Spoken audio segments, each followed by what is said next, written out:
ਗੁਰੂ ਜੀ ਦੀ ਸਾਜੀ ਨਵਾਜੀ, ਗੁਰੂ ਰੂਪ, ਗੁਰੂ ਪਿਆਰੀ ਸਾਧ ਸੰਗਤ ਜੀ, ਵਾਹਿਗੁਰੂ ਜੀ ਕਾ ਖਾਲਸਾ, ਵਾਹਿਗੁਰੂ ਜੀ ਕੀ ਫਤਿਹ। ਸਤਿਗੁਰਾਂ ਨੇ ਗੁਰਬਾਣੀ ਗੁਰੂ ਵਿੱਚ ਜੋ ਆਪਾਂ ਨੂੰ ਉਪਦੇਸ਼ ਦਿੱਤਾ ਹੈ, ਜਿੰਨਾ ਵੀ ਉਪਦੇਸ਼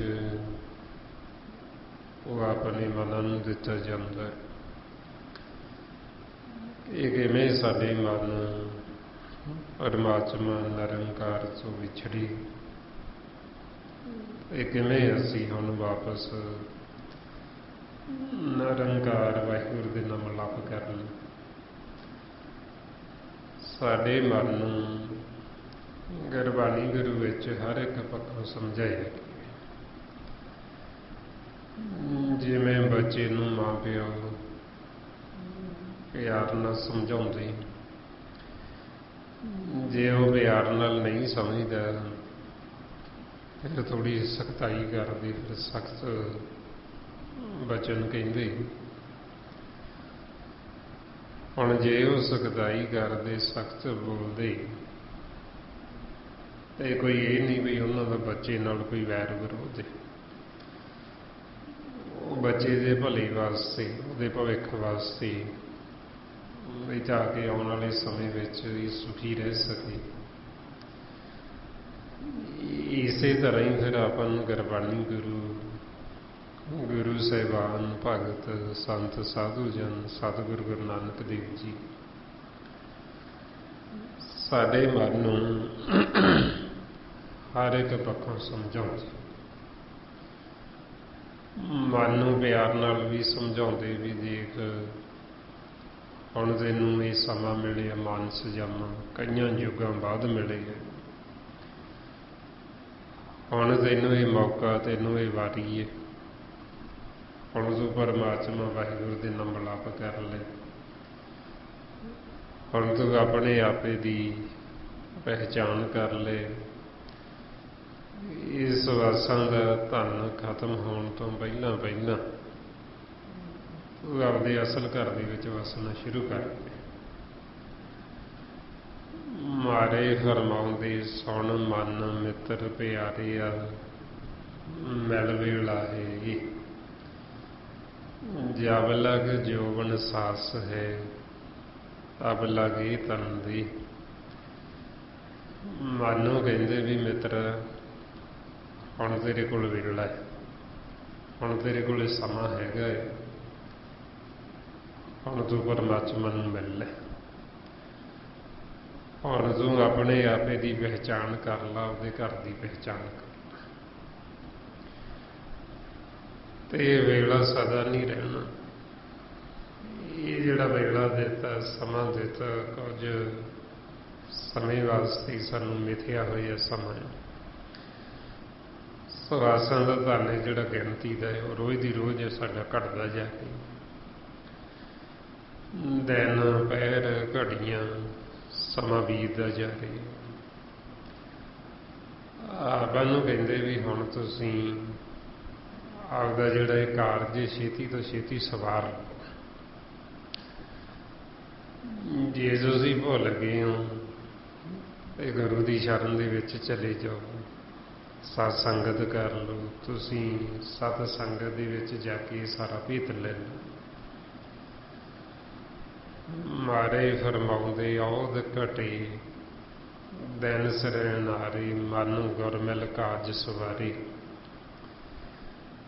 ਇਹ ਸਾਡੀ ਔਧ, ਸਾਡੀ ਆਰਜੂ ਘਟਦੀ ਜਾ ਰਹੀ। ਸਮਾਂ ਰੋਜ਼ ਦੀ ਰੋਜ਼ ਬੀਤਦਾ ਜਾ ਰਿਹਾ ਤੇ ਸਾਡਾ ਸਮਾਂ ਇੱਕ ਦਿਨ ਖਤਮ ਹੋ ਜਾਣਾ।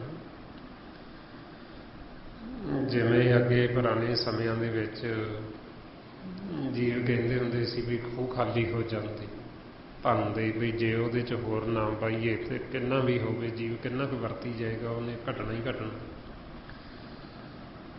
ਹੁਣ ਇਹ ਤਾਂ ਚਲੋ ਉਹ ਤਾਂ ਸੰਸਾਰ ਦਾ ਕਹਿੰਦੇ ਸੀ, ਪਰ ਅਸਲ ਦੇ ਵਿੱਚ ਸਾਡਾ ਇਹ ਸਵਾਸਾਂ ਦਾ ਧਨ ਹੈ ਸਾਡੇ ਪਾਸ, ਜਿਹੜਾ ਇਹ ਵਾਧਾ ਨਹੀਂ ਹੈ, ਇਹ ਘਟਦਾ ਜਾ ਰਿਹਾ ਤੇ ਇਹਦੇ ਵਿੱਚ ਹੋਰ ਅਸੀਂ ਪਾ ਨਹੀਂ ਸਕਦੇ, ਵਧਾ ਨਹੀਂ ਸਕਦੇ। ਖਰਚੀ ਜਾ ਰਹੇ ਹਾਂ, ਰੋਜ਼ ਦੀ ਰੋਜ਼ ਖਰਚੀ ਜਾ ਰਹੇ ਹਾਂ ਤੇ ਉਹ ਧਨ ਘਟਦਾ ਜਾ ਰਿਹਾ। ਤੇ ਇੱਕ ਦਿਨ ਸਾਡਾ ਇਹ ਸਮਾਂ ਇਹ ਖਤਮ ਹੋ ਜਾਣਾ। ਹੁਣ ਜੇ ਸਾਡਾ ਸਮਾਂ ਖਤਮ ਹੋ ਗਿਆ ਤੇ ਅਸੀਂ ਅੱਗਾ ਦੇਖਿਆ ਨਹੀਂ, ਆਪਦੇ ਅਸਲ ਘਰ ਦੀ ਪਹਿਚਾਣ ਨਹੀਂ ਕੀਤੀ, ਫਿਰ ਜਾਵਾਂਗੇ ਕਿੱਥੇ? ਇਹ ਤਾਂ ਸਾਨੂੰ ਛੱਡਣਾ ਪੈਣਾ, ਇਹ ਤਾਂ ਸਾਨੂੰ ਖਾਲੀ ਕਰਾ ਲੈਣਾ। ਤੇ ਅਗਲਾ ਘਰ ਦੇਖਿਆ ਨਹੀਂ, ਫਿਰ ਸਾਨੂੰ ਅੱਗੇ ਜੂਨ ਦੇ ਵਿੱਚ ਭੇਜਿਆ ਜਾਂਦਾ, ਫਿਰ ਸਾਨੂੰ ਹੋਰ ਘਰ ਦੇ ਦਿੰਦੇ। ਇਸ ਵਾਸਤੇ ਪਹਿਲਾਂ ਹੀ ਅਸੀਂ 84 ਲੱਖ ਜੂਨ ਦੇ ਵਿੱਚ ਘੁੰਮਦੇ ਘੁੰਮਦੇ ਆ ਰਹੇ ਹਾਂ ਜੂਨਾਂ ਦੇ ਵਿੱਚ। ਤੇ ਉਹਨਾਂ ਜੂਨਾਂ ਦੇ ਵਿੱਚ ਸਾਨੂੰ ਆਖਿਆ ਜਾਂਦਾ ਵੀ ਇੱਕ ਵਾਰ ਤੁਹਾਨੂੰ ਇਹ ਵਾਰੀ, ਤੁਹਾਨੂੰ ਮੌਕਾ ਜ਼ਰੂਰ ਦਿੱਤਾ ਜਾਏਗਾ ਵੀ ਜਿਹਦੇ ਵਿੱਚ ਤੁਸੀਂ ਸਤਸੰਗਤ ਕਰ ਸਕਦੇ ਹੋ, ਤੁਸੀਂ ਇਹ ਸੋਝੀ, ਇਹ ਗਿਆਨ ਲੈ ਸਕਦੇ ਹੋ ਕਿ ਅਸੀਂ ਕਿਵੇਂ ਆਪਦੇ ਮੂਲ ਨੂੰ ਮਿਲੀਏ, ਪਰਮਾਤਮਾ ਨੂੰ ਮਿਲੀਏ। ਤੇ ਉਹ ਵਾਰੀ ਜਦੋਂ ਤੁਹਾਨੂੰ ਦਿੱਤੀ ਜਾਏਗੀ, ਤੁਸੀਂ ਉਹ ਵਾਰੀ ਵਿਅਰਥ ਨਾ ਨਿਕਾਲਿਓ। ਉਹਦੇ ਵਿੱਚ ਰਹਿੰਦੇ ਰਹਿੰਦੇ ਤੁਸੀਂ ਮਾਲਕ ਵਾਹਿਗੁਰੂ ਦੇ ਨਾਮ ਲੱਭ ਕਰ ਲਿਓ। ਭਾਈਓ ਆਪਾਂ ਨੂੰ ਰੋਜ਼ ਮਾਰੇ ਫਰਮਾਉਂਦੇ, ਭਾਈ ਪ੍ਰਾਪਤ ਮਾਨੁਖ ਦੇ ਹੁਰੀਆ, ਗੋਬਿੰਦ ਮਿਲਣ ਕੀ ਇਹ ਤੇਰੀ ਵਾਰੀ ਹੈ। ਇਹ ਗੋਬਿੰਦ ਵਾਹਿਗੁਰੂ ਨੂੰ ਮਿਲਣ ਦੀ ਹੁਣ ਇਹ ਸਾਨੂੰ ਵਾਰੀ, ਹੁਣ ਇਹ ਸਾਨੂੰ ਸਮਾਂ, ਹੁਣ ਇਹ ਸਾਨੂੰ ਮੌਕਾ। ਇਹ ਹੁਣ ਹੀ ਆਪਾਂ ਮਿਲ ਸਕਦੇ, ਕਿਸੇ ਹੋਰ ਜੂਨ, ਹੋਰ ਆਕਾਰ ਦੇ ਵਿੱਚ ਜੀਵਨ ਨੂੰ ਇੰਨਾ ਗਿਆਨ ਨਹੀਂ ਹੈ। ਸਿਰਫ ਇੰਨਾ ਤਾਂ ਗਿਆਨ ਹੈਗਾ ਸਾਰਿਆਂ ਨੂੰ ਬਈ ਅਸੀਂ ਕਿਵੇਂ ਖਾਣਾ, ਕਿਵੇਂ ਅਸੀਂ ਆਪਦੇ ਬੱਚੇ ਪਾਲਣੇ ਆ, ਇੰਨਾ ਕੁ ਸਭ ਨੂੰ ਗਿਆਨ ਹੈ। ਪਰ ਇੰਨਾ ਗਿਆਨ ਨਹੀਂ ਹੈ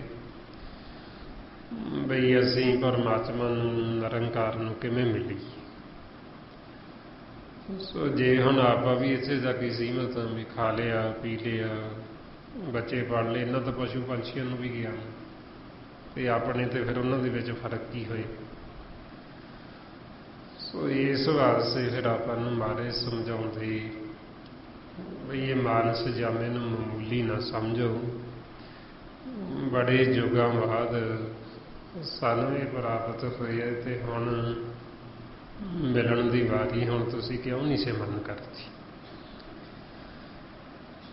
ਮਾਰੇ ਫਰਮਾਉਂਦੇ ਫਿਰਤ ਫਿਰਤ ਬਹੁਤੇ ਜੁਗ ਹਾਰਿਓ, ਮਾਨਸ ਦੇ ਲਈ ਨਾਨਕ ਕਹਿਤ ਮਿਲਣ ਕੀ ਵਰੀਆ, ਸਿਮਰਤ ਕਹਾ ਨਹੀਂ। ਇਹ ਅੱਗੇ ਅਸੀਂ ਫਿਰਦੇ ਫਿਰਦੇ ਜੂਨਾਂ 'ਚ ਕਈ ਯੁੱਗ ਲੰਘੇ ਸਨ, ਆਦੇ ਲਈਏ ਮਾਨਸ ਜਾਮੇ ਲਈ, ਇਹ ਸਾਨੂੰ ਕਿਤੇ ਮਾਨਸ ਦੇ ਹੀ ਮਿਲਦੀ। ਤੇ ਹੁਣ ਮਾਰੇ ਕਹਿੰਦੇ ਮਿਲ ਗਈ, ਤੇ ਹੁਣ ਕਿਉਂ ਨਹੀਂ ਸਿਮਰਨ ਕਰਦੇ, ਕਿਉਂ ਨਹੀਂ ਸਤਸੰਗਤ ਕਰਦੇ, ਕਿਉਂ ਨਹੀਂ ਇਹ ਭੇਤ ਲੈਂਦੇ। ਇਹ ਅਸੀਂ ਮਰਨ ਤੋਂ ਬਾਅਦ ਅੱਗੇ ਜਾਣਾ ਕਿੱਥੇ, ਜਿੱਥੇ ਅਸੀਂ ਜਾਣਾ ਉਹ ਘਰ ਅਸੀਂ ਪਹਿਲਾਂ ਦੇਖ ਲਈਏ, ਪਹਿਲਾਂ ਹੀ ਅਸੀਂ ਉੱਥੇ ਆਉਣ ਜਾਣ ਬਣਾ ਲਈਏ। ਇਸ ਵਾਸਤੇ ਫਿਰ ਸਾਨੂੰ ਇਹ ਸਾਰਿਆਂ ਨੂੰ ਹੁਕਮ ਹੈ ਕਿ ਜਿੱਥੇ ਅਸੀਂ ਮਰਨ ਤੋਂ ਬਾਅਦ ਜਾਣਾ ਉਸੇ ਆਪਾਂ ਜਿਉਂਦੇ ਜੀ ਪਹਿਲਾਂ ਪਹੁੰਚਣਾ, ਪਹਿਲਾਂ ਉਸੇ ਆਪਾਂ ਹੁਣ ਜਾਣ ਬਣਾਉਣਾ। ਆਪਾਂ ਨੂੰ ਕਹਿੰਦੇ ਵੀ ਜੇ ਤੁਸੀਂ ਭੁੱਲ ਗਏ ਵੀ ਮਰਨ ਤੋਂ ਬਾਅਦ ਅਸੀਂ ਜਾਣਾ ਕਿੱਥੇ, ਸਾਨੂੰ ਨਹੀਂ ਪਤਾ, ਫਿਰ ਤੁਸੀਂ ਸਤਸੰਗਤ ਕਰਕੇ ਗੁਰੂ ਦੀ ਸ਼ਰਨ ਜਾ ਕੇ ਪਤਾ ਕਰਕੇ ਤੁਸੀਂ ਉਹ ਘਰ ਦੇ ਵਿੱਚ ਜਾਣ ਆਉਣ ਬਣਾਓ। ਰਮਾਉਂਦੇ ਅੰਤਰ ਕੀਗਤ ਜਾਣੀਏ, ਗੁਰ ਮਿਲਿਆ ਸ਼ੰਕ ਅਤਾਰ, ਮੋਇਆਂ ਜਿਤ ਕਰ ਜਾਈਏ, ਤਿਤ ਜੀਵਤ ਅਮਰ ਮਾਰ। ਮਾਰੇ ਕਹਿੰਦੇ ਮੋਇਆਂ ਜਿਤ ਕਰ ਜਾਈਏ, ਵੀ ਜਿੱਥੇ ਮਰ ਕੇ ਜਾਈਦਾ ਨਾ ਉੱਥੇ ਜਿਉਂਦੇ ਜੀ ਪਹਿਲਾਂ ਜਾਓ, ਪਹਿਲਾਂ ਉਸੇ ਆਉਣ ਜਾਣ ਬਣਾਓ, ਤਾਂ ਕਿ ਸਾਨੂੰ ਪਤਾ ਲੱਗ ਜੇ ਅਸੀਂ ਜਾਣਾ ਕਿੱਥੇ ਹੈ ਮਰਨ ਤੋਂ ਬਾਅਦ।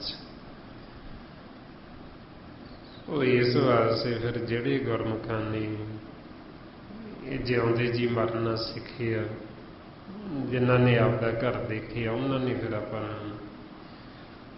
ਗੁਰਬਾਣੀ ਗੁਰੂ ਰਾਹੀਂ ਉਸ ਘਰ ਦਾ ਭੇਦ ਦਿੱਤਾ ਵੀ ਅਸੀਂ ਹੁਣ ਉਹ ਘਰ ਲੱਭ ਲਿਆ ਜਿਸੇ ਨਾ ਜਨਮ ਨਾ ਮੌਤ ਨਾ ਉੱਥੇ ਜਰਾ ਬੜੇਪਾ ਹੁੰਦਾ ਆ, ਵੀ ਅਸੀਂ ਉਹ ਘਰ ਲੱਭ ਲਿਆ ਤੇ ਉੱਥੇ ਵਾਸਾ ਕਰ ਲਿਆ। ਰਮਾਉਂਦੇ ਨਾਨਕ ਬੱਧਾ ਘਰ ਤਾਂ ਜਿੱਥੇ ਮਿਰਤ ਨਾ ਜਨਮ ਜਰਾ, ਇਹ ਅਸੀਂ ਉਹ ਘਰ ਲੱਭ ਲਿਆ ਜਿੱਥੇ ਨਾ ਜਨਮ ਨਾ ਮੌਤ ਹੋਵੇ। ਹੁਣ ਅਸੀਂ ਦੁਬਾਰਾ ਵਾਪਸ ਨਹੀਂ ਆਵਾਂਗੇ ਉਹ ਘਰ ਦੇ ਵਿੱਚ, ਜੂਨਾਂ 'ਚ ਨਹੀਂ ਆਵਾਂਗੇ।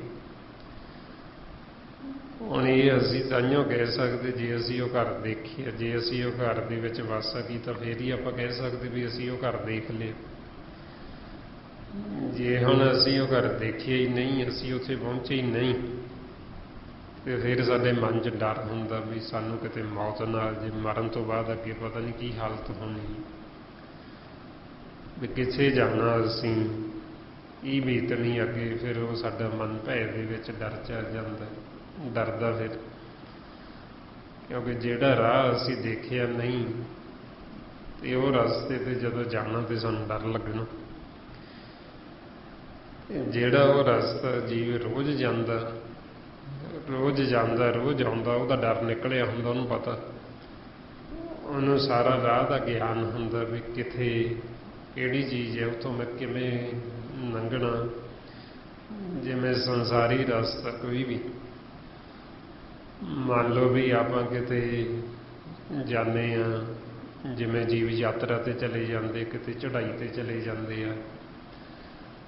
ਹੁਣ ਜਿਹੜੇ ਆਪਾਂ ਕਦੇ ਕਦੇ ਜਾਂਦੇ ਹਾਂ, ਆਪਾਂ ਜਦੋਂ ਚੜ੍ਹਾਈ ਚੜ੍ਹਦੇ ਆਪਾਂ ਨੂੰ ਬੜਾ ਡਰ ਲੱਗਦਾ, ਕਿਉਂਕਿ ਅਸੀਂ ਉਹ ਰਸਤੇ ਤੇ ਕਦੇ ਗਏ ਨਹੀਂ। ਹੁਣ ਇੱਕ ਜੀਵ ਉਹ ਨੇ ਵੀ ਜਿਹੜੇ ਰੋਜ਼ ਹੀ ਉਹ ਰਸਤੇ ਤੇ ਚੱਲਦੇ, ਜਿਹੜੇ ਜਿਵੇਂ ਸਾਧਨ ਲੈ ਕੇ ਜਾਂਦੇ, ਬੱਸਾਂ ਲੈ ਕੇ ਜਾਂਦੇ ਜਾਂ ਹੋਰ, ਬਈ ਉਹਨਾਂ ਦਾ ਕੰਮ ਰੋਜ਼ ਦਾ, ਉਹਨਾਂ ਨੂੰ ਉਹ ਰਸਤੇ ਦਾ ਭੇਤ ਹੁੰਦਾ ਸਾਰਾ, ਉਹਨਾਂ ਨੂੰ ਡਰ ਨਹੀਂ ਲੱਗਦਾ, ਕਿਉਂਕਿ ਉਹਨਾਂ ਨੂੰ ਸਾਰਾ ਉਹ ਗਿਆਨ ਹੁੰਦਾ ਵੀ ਕਿੱਥੋਂ ਕਿੱਥੋਂ ਘੁੰਮ ਕੇ ਜਾਣਾ, ਕਿਵੇਂ ਜਾਣਾ। ਹੁਣ ਇਸੇ ਤਰ੍ਹਾਂ ਹੀ ਇਹ ਆਪਣਾ ਅਧਿਆਤਮਕ ਮਾਰਗ ਹੈ। ਹੁਣ ਜੇ ਤਾਂ ਅਸੀਂ ਰੋਜ਼ ਦੀ ਰੋਜ਼ ਜਾਂਦੇ ਹਾਂ, ਸਾਨੂੰ ਪਤਾ ਬਈ ਅੱਗੇ ਕੀ ਕੁਝ ਆਉਣਾ, ਕਿਵੇਂ ਅਸੀਂ ਇਹ ਰਸਤੇ ਤੇ ਜਾਣਾ, ਤੇ ਜਿਹੜਾ ਕਿਤੇ ਉਹ ਰਸਤੇ ਤੇ ਹੈ ਹੀ ਨਹੀਂ ਤੇ ਉਹਦਾ ਉੱਦਾਂ ਹੀ ਡਰਦਾ ਵੀ ਅੱਗੇ ਪਤਾ ਨਹੀਂ ਕੀ ਹੋ ਜਾਣਾ। ਹੁਣ इस वास्ते फिर आपां नूं महाराज कहंदे भी तुसीं आप आउण जाण बनाओ। जे तुसीं भुल गए हो तुसीं उन्हां गुरमुखां तो पुछ लो जिन्हां ने आउण जाण बनाया, जिन्हां नूं इह रस्ते दा सारा भेत है। तुसीं उन्हां दे मगर मगर चले चलो। हुण इसे करके भी जदों आपां संतां तो पुछदे हां भी सानूं दसो असीं परमात्मा नूं किवें मिलीए, उह सुंदर वाहिगुरू नूं, बई तुसीं सानूं रस्ता दसो, तुसीं साडे अगे चलो, असीं तुहाडे पिछे पिछे आउं। महाराज कहंदे मेरा सुंदर कहो मिले कित गली, हर के संत बतावो मार्ग, हो पीछे लग चली। बई ਉਹ ਸਾਨੂੰ ਮਾਰਗ ਦੱਸਦੇ, ਅਸੀਂ ਉਹਨਾਂ ਦੇ ਪਿੱਛੇ ਚੱਲਣਾ। ਹੁਣ ਚੱਲਣਾ ਤਾਂ ਸਾਨੂੰ ਆਪ ਨੂੰ ਹੀ ਪੈਣਾ। ਇਹ ਨਾ ਹੋਵੇ ਵੀ ਉਹ ਮਾਰਗ ਤੇ ਚੱਲਦੇ ਹੋ ਅੱਗੇ ਲੰਘ ਜਾਣ ਤੇ ਅਸੀਂ ਪਿੱਛੇ ਹੀ ਰਹਿ ਜਾਈਏ, ਜਾਂ ਇਹ ਨਾ ਹੋਵੇ ਵੀ ਉਹ ਅੱਗੇ ਚਲੇ ਜਾਣ ਤੇ ਸਾਡਾ ਰਸਤਾ ਹੀ ਬਦਲ ਜੇ।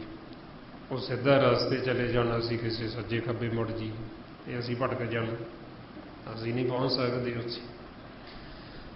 ਇਸ ਵਾਸਤੇ ਫਿਰ ਆਪਾਂ ਉਹਨਾਂ ਦੇ ਦੱਸੇ ਹੋਏ ਰਸਤੇ ਤੇ ਚੱਲਣਾ ਹੁੰਦਾ, ਵੀ ਜਿਹੜੇ ਰਾਹ ਤੇ ਅਸੀਂ ਕਦੇ ਗਏ ਨਹੀਂ, ਜਿਹਦਾ ਸਾਨੂੰ ਪਤਾ ਹੀ ਨਹੀਂ। ਤਾਂ ਕਰਕੇ ਵੀ ਸਾਨੂੰ ਇੱਥੇ ਗੁਰੂ ਦੀ, ਗੁਰਸਿੱਖਾਂ ਦੀ, ਸੰਤਾਂ ਦੀ, ਸਾਧੂਆਂ ਦੀ ਸਾਨੂੰ ਕਦਮ ਕਦਮ ਤੇ ਲੋੜ ਹੈ। ਉਹਨਾਂ ਤੋਂ ਬਿਨਾਂ ਅਸੀਂ ਇਹ ਰਸਤਾ ਤੈਅ ਨਹੀਂ ਕਰ ਸਕਦੇ, ਅਸੀਂ ਪਹੁੰਚ ਨਹੀਂ ਸਕਦੇ, ਅਸੀਂ ਭਟਕ ਜਾਵਾਂਗੇ ਰਾਹ ਦੇ ਵਿੱਚ। ਵਿਖੜਾ ਰਸਤਾ ਹੈ, ਵਿਖਾਂ। ਸੋ ਇਸ ਵਾਸਤੇ ਫਿਰ ਆਪਾਂ ਨੂੰ ਕਹਿੰਦੇ ਬਈ ਸਤ ਸੰਗਤ ਕਰੋ। ਜੇ ਤੁਸੀਂ ਭੁੱਲ ਗਏ ਹੋ ਉਹਨਾਂ ਗੁਰਮੁਖਾਂ ਦਾ ਸੰਗ ਕਰੋ, ਉਹਨਾਂ ਤੋਂ ਪੁੱਛ ਲਓ। ਸੋ ਆਓ ਹੁਣ ਆਪਾਂ ਜੋ ਧੰਨ ਧੰਨ ਸ੍ਰੀ ਗੁਰੂ ਅਰਜਨ ਦੇਵ ਜੀ ਮਹਾਰਾਜ ਸੁਖਮਨੀ ਸਾਹਿਬ ਦੀ ਬਾਣੀ ਵਿੱਚ ਆਪਾਂ ਨੂੰ ਜੋ ਉਪਦੇਸ਼ ਕਰ ਰਹੇ, ਸਤਿਗੁਰਾਂ ਦੀ ਕਿਰਪਾ ਦੁਆਰਾ ਹੀ ਆਪਾਂ ਵਿਚਾਰ ਕਰਦੇ ਹਾਂ। ਅੱਜ ਆਪਾਂ ਸ਼ਲੋਕ ਅਤੇ ਅਸ਼ਟਪਦੀ 24ਵੀਂ ਤੇ ਵਿਚਾਰ ਕਰਨੀ ਹੈ। ਮਹਾਰਾਜ ਫਰਮਾਉਂਦੇ ਸ਼ਲੋਕ ਪੂਰਾ ਪ੍ਰਭ ਅਰਾਧਿਆ, ਪੂਰਾ ਜਾ ਕਾ ਨਾਉ, ਨਾਨਕ ਪੂਰਾ ਪਾਇਆ, ਪੂਰੇ ਕੀ ਗੁਣ ਗਾਓ। ਸਤਿਗੁਰੂ ਸਮਝਾਉਂਦੇ ਵੀ ਪੂਰਾ ਪ੍ਰਭ ਅਰਾਧਿਆ, ਵੀ ਪੂਰਾ ਜੋ ਮਾਲਕ ਪਰਮਾਤਮਾ ਵਾਹਿਗੁਰੂ, ਉਸ ਦੀ ਆਰਾਧਨਾ ਕੀਤੀ, ਉਹਦੀ ਭਗਤੀ ਕੀਤੀ। ਜੋ ਆਪ ਪੂਰਾ ਤੇ ਉਹਦਾ ਨਾਮ ਵੀ ਪੂਰਾ ਹੈ। ਪਰਮਾਤਮਾ ਦਾ ਜੋ ਨਾਮ ਹੈ ਨਾਦ, ਜਿਹਨੂੰ ਸ਼ਬਦ ਗੁਰੂ ਦਾ ਨਾਮ ਦਿੱਤਾ, ਜਿਸ ਨੂੰ ਸਤਿਨਾਮ ਕਹਿੰਦੇ ਆ। ਹੁਣ ਉਹਦੀ ਆਰਾਧਨਾ ਕੀਤੀ। ਉਹਦੀ ਆਰਾਧਨਾ ਹੁੰਦੀ ਸ਼ਬਦ ਦੀ ਸੁਣ ਸੁਣ ਕੇ। ਮਾਲਕ ਨੂੰ ਰਾਜੀ ਦਾ ਵੀ ਉਸ ਨੂੰ ਦੇਖ ਦੇਖ ਕੇ ਮਾਲਕ ਦੀ ਸੇਵਾ ਹੁੰਦੀ ਹੈ। ਫਿਰ ਜਦੋਂ ਅਸੀਂ ਮਾਲਕ ਦੀ ਆਰਾਧਨਾ ਕਰਦੇ, ਭਗਤੀ ਕਰਦੇ ਹਾਂ, ਸ਼ਬਦ ਗੁਰੂ ਦੀ ਆਰਾਧਨਾ ਕਰਦੇ ਹਾਂ, ਸੁਣਦੇ ਹਾਂ, ਫਿਰ ਉਸ ਪੂਰੇ ਨੂੰ ਮਿਲ ਕੇ ਫਿਰ ਉਹਦੇ ਸਨਮੁਖ ਹੋ ਕੇ ਉਹ ਪੂਰੇ ਦੇ ਗੁਣ ਗਾਏ ਜਾਂਦੇ। ਮਹਾਰਾਜ ਕਹਿੰਦੇ ਨਾਨਕ ਪੂਰਾ ਪਾਇਆ, ਪੂਰੇ ਕੀ ਗੁਣ ਗਾਓ। ਵੀ ਜੋ ਪੂਰਾ ਕੌਣ? ਮਾਲਕ ਵਾਹਿਗੁਰੂ। ਉਹ ਪੂਰਾ ਤੇ ਜਿਨ੍ਹਾਂ ਨੇ ਉਹ ਪੂਰੇ ਦੀ ਪ੍ਰਾਪਤੀ ਕਰ ਲਈ, ਜਿਹੜੇ ਉਹਦੇ ਸਨਮੁਖ ਹੋ ਗਏ, ਫਿਰ ਉਹਦੇ ਗੁਣ ਗਾਉਂਦੇ। ਕਿਸੇ ਹੋਰ ਦੂਜੇ ਦੇ ਨਹੀਂ, ਮਾਇਆ ਦੇ ਗੁਣ ਨਹੀਂ ਗਾਉਂਦੇ, ਉਹ ਮਾਲਕ ਦੇ ਗੁਣ ਗਾਉਂਦੇ, ਪਰਮਾਤਮਾ ਦੇ ਇੱਕ ਦੇ। ਸੰਸਾਰ ਦੇ ਵਿੱਚ ਤਾਂ ਜਿਵੇਂ ਜੀਵ ਗੁਣ ਗਾਉਂਦਾ ਮਾਇਆ ਦੇ, ਦੂਜੇ ਦੀ ਸੋਭਾ ਕਰਦਾ, ਉਹਦੇ ਸੋਹਲੇ ਗਾਉਂਦਾ ਮਾਇਆ ਦੀ। ਜਿਹੜੇ ਗੁਰਮੁਖ ਪੂਰੇ ਨੂੰ ਆਰਾਧਦੇ, ਉਹ ਫਿਰ ਪੂਰੇ ਦੇ ਗੁਣ ਗਾਉਂਦੇ ਮਾਲਕ ਦੇ। ਉਹਨਾਂ ਨੂੰ ਪਤਾ ਲੱਗ ਜਾਂਦਾ ਵੀ ਜੋ ਪਰਮਾਤਮਾ ਨਿਰੰਕਾਰ, ਜੋ ਹਰ ਸਮੇਂ ਹਾਜ਼ਰ ਨਾਜ਼ਰ, ਉਹਦੇ ਸਨਮੁਖ ਹੋ ਕੇ ਫਿਰ ਉਹਦੀ ਸੋਭਾ, ਉਹਦੀ ਵਡਿਆਈ ਕਰਦੇ। ਕਲਯੁਗ ਦੇ ਸਮੇਂ ਦੇ ਵਿੱਚ ਫਿਰ ਉਸ ਨੂੰ ਪ੍ਰਧਾਨਗੀ ਦਿੱਤੀ। ਜਿਹੜੇ ਗੁਰਮੁਖ ਮਾਲਕ ਦੀ ਕੀਰਤੀ ਕਰਦੇ, ਪਰਮਾਤਮਾ ਦੇ ਸਨਮੁਖ ਹੋ ਕੇ ਨਾਮ ਦੇ ਵਿੱਚ ਸਮਾ ਕੇ ਜਿਨ੍ਹਾਂ ਨੇ ਸ਼ਬਦ ਗੁਰੂ ਦੀ ਆਰਾਧਨਾ ਕੀਤੀ, ਫਿਰ ਉਹ ਸ਼ਬਦ ਦੇ ਵਿੱਚ ਸਮਾ ਕੇ ਮਾਲਕ ਦੇ ਸਨਮੁਖ ਹੋ ਕੇ ਜਿਹੜੀ ਉਸਤਤ ਵਡਿਆਈ ਕਰਦੇ, ਮਾਲਕ ਦੀ ਕੀਰਤੀ ਚਾਹੇ ਉਹ ਗਾ ਕੇ ਕਰਨ, ਚਾਹੇ ਉਹ ਕਥਾ ਦੇ ਰੂਪ ਦੇ ਵਿੱਚ ਕਰਨ, ਕਲਯੁਗ ਦੇ ਵਿੱਚ ਉਸ ਨੂੰ ਪ੍ਰਧਾਨਗੀ ਦਿੱਤੀ ਵੀ ਜਿਹੜੇ ਫਿਰ ਗੁਰਮੁਖ ਮਾਲਕ ਦੇ ਸਨਮੁਖ ਹੋ ਕੇ ਉਹਦੀ ਵਡਿਆਈ ਕਰਦੇ। ਮਾਰੇ ਫਰਮਾਉਂਦੇ ਕਲਯੁਗ ਮੈਂ ਕੀਰਤਨ ਪ੍ਰਧਾਨ, ਗੁਰਮੁਖ ਜਪੀਏ ਲਾਇਤੇ ਅੰਨ। ਵੀ ਕਲਯੁਗ ਦੇ ਸਮੇਂ ਦੇ ਵਿੱਚ ਉਹ ਕੀਰਤੀ ਨੂੰ ਪ੍ਰਧਾਨਗੀ ਜਿਹੜੇ ਗੁਰਮੁਖ ਧਿਆਨ ਕਿੱਥੇ ਲਾਉਂਦੇ, ਸੱਚ ਪਰਮਾਤਮਾ ਦੇ ਵਿੱਚ, ਚੌਥੀ ਸੁਣ ਦੇ ਵਿੱਚ, ਉਹਦੇ ਵਿੱਚ ਧਿਆਨ ਲਾ ਕੇ ਜਦੋਂ ਗੁਰਮੁਖ ਮਾਲਕ ਦੀ ਕੀਰਤੀ ਕਰਦੇ, ਉਹ ਸਾਡੇ ਮਨਾਂ ਨੂੰ ਵਿਚਾਰਾਂ ਤੋਂ, ਫੁਰਨਿਆਂ ਤੋਂ ਰਹਿਤ ਕਰ ਦਿੰਦੇ। ਉਹ ਸਾਡੇ ਸੁੱਤੇ ਹੋਏ ਮਨਾਂ ਨੂੰ ਜਾਗਤ ਅਵਸਥਾ 'ਚ ਲੈ ਆਉਂਦੇ, ਵਿਚਾਰਾਂ ਤੋਂ, ਫੁਰਨਿਆਂ ਤੋਂ ਰਹਿਤ ਕਰਕੇ। ਫਿਰ ਸਾਡੇ ਮਨ ਨੂੰ ਸਮਝ ਲੱਗਦੀ ਵੀ ਇਹ ਤਾਂ ਸਾਰੀ ਮੇਰੀ ਕਹਾਣੀ ਚੱਲਦੀ ਹੈ, ਵੀ ਕਿਸੇ ਹੋਰ ਦੀ ਨਹੀਂ, ਇਹ ਸਾਡੀ ਸਾਰਿਆਂ ਦੀ ਆਪਣੀ ਕਹਾਣੀ। ਇਸ ਲਈ ਫਿਰ ਮਹਾਰਾਜ ਕਹਿੰਦੇ ਵੀ ਜਿਨ੍ਹਾਂ ਨੇ ਪੂਰੇ ਪ੍ਰਭੂ ਦੀ ਆਰਾਧਨਾ ਕੀਤੀ, ਉਹਨਾਂ ਨੇ ਫਿਰ ਨਾਮ ਦੀ ਪ੍ਰਾਪਤੀ ਕੀਤੀ, ਤੇ ਉਹਨਾਂ ਨੇ ਹੀ ਫਿਰ ਮਾਲਕ ਪਰਮਾਤਮਾ ਦੇ ਸਨਮੁਖ ਹੋ ਕੇ ਉਹਦੇ ਮਾਲਕ ਦੇ ਗੁਣ ਗਾਏ ਨੇ, ਉਹਦੀ ਸੋਭਾ, ਉਹਦੀ ਮਹਿਮਾ ਕੀਤੀ ਹੈ। ਅੱਗੇ ਮਾਰੇ ਫਰਮਾਉਂਦੇ ਅਸ਼ਟਪਦੀ, ਪੂਰੇ ਗੁਰ ਕਾ ਸੁਨ ਉਪਦੇਸ਼, ਪਾਰ ਬ੍ਰਹਮ ਨਿਕਟ ਕਰ ਭੇਖ। ਪੂਰਾ ਜੋ ਗੁਰੂ, ਜਦੋਂ ਅਸੀਂ ਗੁਰੂ ਦੀ ਸ਼ਰਨ ਦੇ ਵਿੱਚ ਜਾਂਦੇ ਹਾਂ, ਜਿਵੇਂ ਗੁਰੂ ਦਾ ਖਿਤਾਬ ਪੰਜਾਂ ਪਿਆਰਿਆਂ ਨੂੰ ਦਿੱਤਾ, ਉਹ ਜਦੋਂ ਸਾਨੂੰ ਮਾਲਕ ਦੇ ਪਰਮਾਤਮਾ ਦੇ ਸਨਮੁਖ ਕਰ ਦਿੰਦੇ, ਸਾਡਾ ਭਰਮ ਦਾ ਪਰਦਾ ਚੱਕ ਦਿੰਦੇ ਸਾਹਮਣੇ, ਇਹ ਰੱਬ ਨੂੰ, ਪਰਮਾਤਮਾ, ਪਾਰ ਬ੍ਰਹਮ, ਵਾਹਿਗੁਰੂ ਨੂੰ ਸਭ ਤੋਂ ਨੇੜੇ ਦਿਖਾ ਦਿੰਦੇ। ਫਿਰ ਉਹ ਕਹਿੰਦੇ ਵੀ ਹੁਣ ਦੇਖੋ ਤੁਸੀਂ। ਜਦੋਂ ਆਪਾਂ ਦੇਖਦੇ ਹਾਂ ਵੀ ਪਰਮਾਤਮਾ ਸਾਡੇ ਸਭ ਤੋਂ ਨਿਕਟ, ਸਾਡੇ ਸਭ ਤੋਂ ਨੇੜੇ ਹੈ, ਇਹ ਫਿਰ ਨਿਸ਼ਾਨੀ ਦੱਸੀ ਪੂਰੇ ਗੁਰੂ ਦੀ, ਵੀ ਜਿਵੇਂ ਹੁਣ ਆਪਾਂ ਕਹਿੰਦੇ ਹਾਂ ਵੀ ਗੁਰੂ ਵਾਲੇ ਬਣੋ, ਗੁਰੂ ਦੀ ਸ਼ਰਨ 'ਚ ਜਾਓ, ਸਿੰਘ ਸਜੋ, ਗੁਰੂ ਵਾਲੇ ਸਾਨੂੰ ਬਣਨਾ ਚਾਹੀਦਾ। ਹੁਣ ਗੁਰੂ ਵਾਲੇ ਤਾਂ ਸਾਨੂੰ ਬਣਨਾ ਚਾਹੀਦਾ, ਪਰ ਗੁਰੂ ਕਿੱਦਾਂ ਦਾ ਹੋਊ? ਅਸੀਂ ਗੁਰੂ ਧਾਰਨ ਕਰਨਾ, ਤੇ ਗੁਰੂ ਵੀ ਕਿੱਦਾਂ ਦਾ ਹੋਣਾ ਚਾਹੀਦਾ? ਕਿਉਂਕਿ ਜਦੋਂ ਅਸੀਂ ਗੁਰੂ ਦੀ ਸ਼ਰਨ 'ਚ ਜਾਣਾ, ਗੁਰੂ ਨੂੰ ਅਸੀਂ ਆਪਣਾ ਤਨ, ਮਨ, ਸਵਾਸਾਂ ਦਾ ਧਨ ਅਰਪਣ ਕਰਨਾ। ਹੁਣ ਜਿਹਨੂੰ ਅਸੀਂ ਆਪਦਾ ਤਨ, ਮਨ, ਸਵਾਸਾਂ ਦਾ ਧਨ ਅਰਪਣ ਕਰਨਾ, ਉਹਦੇ ਬਦਲੇ ਸਾਨੂੰ ਗੁਰੂ ਨੇ ਕੀ ਦੇਣਾ? ਹੁਣ ਉਹਦੇ ਵਾਸਤੇ ਫਿਰ ਅਸੀਂ ਪਰਖ ਵੀ ਕਰਨੀ ਹੁੰਦੀ ਹੈ। ਜਿਵੇਂ ਹੁਣ ਆਪਾਂ ਸੰਸਾਰ ਦੇ ਵਿੱਚ ਕੋਈ ਵਸਤੂ ਖਰੀਦਦੇ ਹਾਂ, ਆਪਾਂ ਧਨ ਦਿੰਦੇ ਹਾਂ, ਤੇ ਉਹ ਚੀਜ਼ ਆਪਾਂ ਖਰੀਦਦੇ ਹਾਂ, ਤੇ ਉਹ ਚੀਜ਼ ਨੂੰ ਆਪਾਂ ਚੰਗੀ ਤਰ੍ਹਾਂ ਪਹਿਲਾਂ ਦੇਖਦੇ ਹਾਂ। ਕਿਉਂ ਦੇਖਦੇ ਹਾਂ? ਵੀ ਅਸੀਂ ਕਿਹੜਾ ਫਰੀ ਲੈਣੀ ਹੈ, ਧਨ ਦੇਣਾ ਹੈ ਤੇ ਤਾਂ ਲੈਣੀ ਹੈ, ਤੇ ਇਸ ਕਰਕੇ ਖਰੀ ਚੀਜ਼ ਹੋਣੀ ਚਾਹੀਦੀ ਹੈ, ਵਧੀਆ ਹੋਣੀ ਚਾਹੀਦੀ ਹੈ। ਸੋ ਇਸੇ ਤਰ੍ਹਾਂ ਹੀ ਫਿਰ ਆਪਾਂ ਗੁਰੂ ਨੂੰ ਆਪਣਾ ਸਭ ਤੋਂ ਵਡਮੁੱਲਾ ਧਨ, ਸਵਾਸਾਂ ਦਾ ਅਰਪਣ ਕਰਨਾ, ਆਪਣਾ ਮਨ ਧਨ, ਸਵਾਸਾਂ ਦਾ ਦੇਣਾ ਹੈ। ਸੋ ਇਸ ਵਾਸਤੇ ਫਿਰ ਸਾਨੂੰ ਗੁਰੂ ਦੀ ਵੀ ਪਹਿਚਾਣ ਹੋਣੀ ਚਾਹੀਦੀ ਹੈ। ਗੁਰਬਾਣੀ ਗੁਰੂ 'ਚ ਸਾਨੂੰ ਫਿਰ ਗੁਰੂ ਦੀ ਪਹਿਚਾਣ ਦੱਸੀ ਹੈ, ਵੀ ਤਾਂ ਕਿ ਆਉਣ ਵਾਲੇ ਸਮੇਂ ਨੂੰ ਦੇਖਦੇ ਹੋਏ ਸਤਿਗੁਰਾਂ ਨੇ ਬਈ ਜਿਹੜਾ ਕਲਾ ਦਾ ਸਮਾਂ, ਕਲਯੁਗ ਦਾ, ਵੀ ਐਸਾ ਸਮਾਂ ਆਉਣਾ ਵੀ ਬਥੇਰੇ ਕਾਲ ਨੇ ਗੁਰੂ ਬਣਾ ਦੇਣੇ ਨੇ।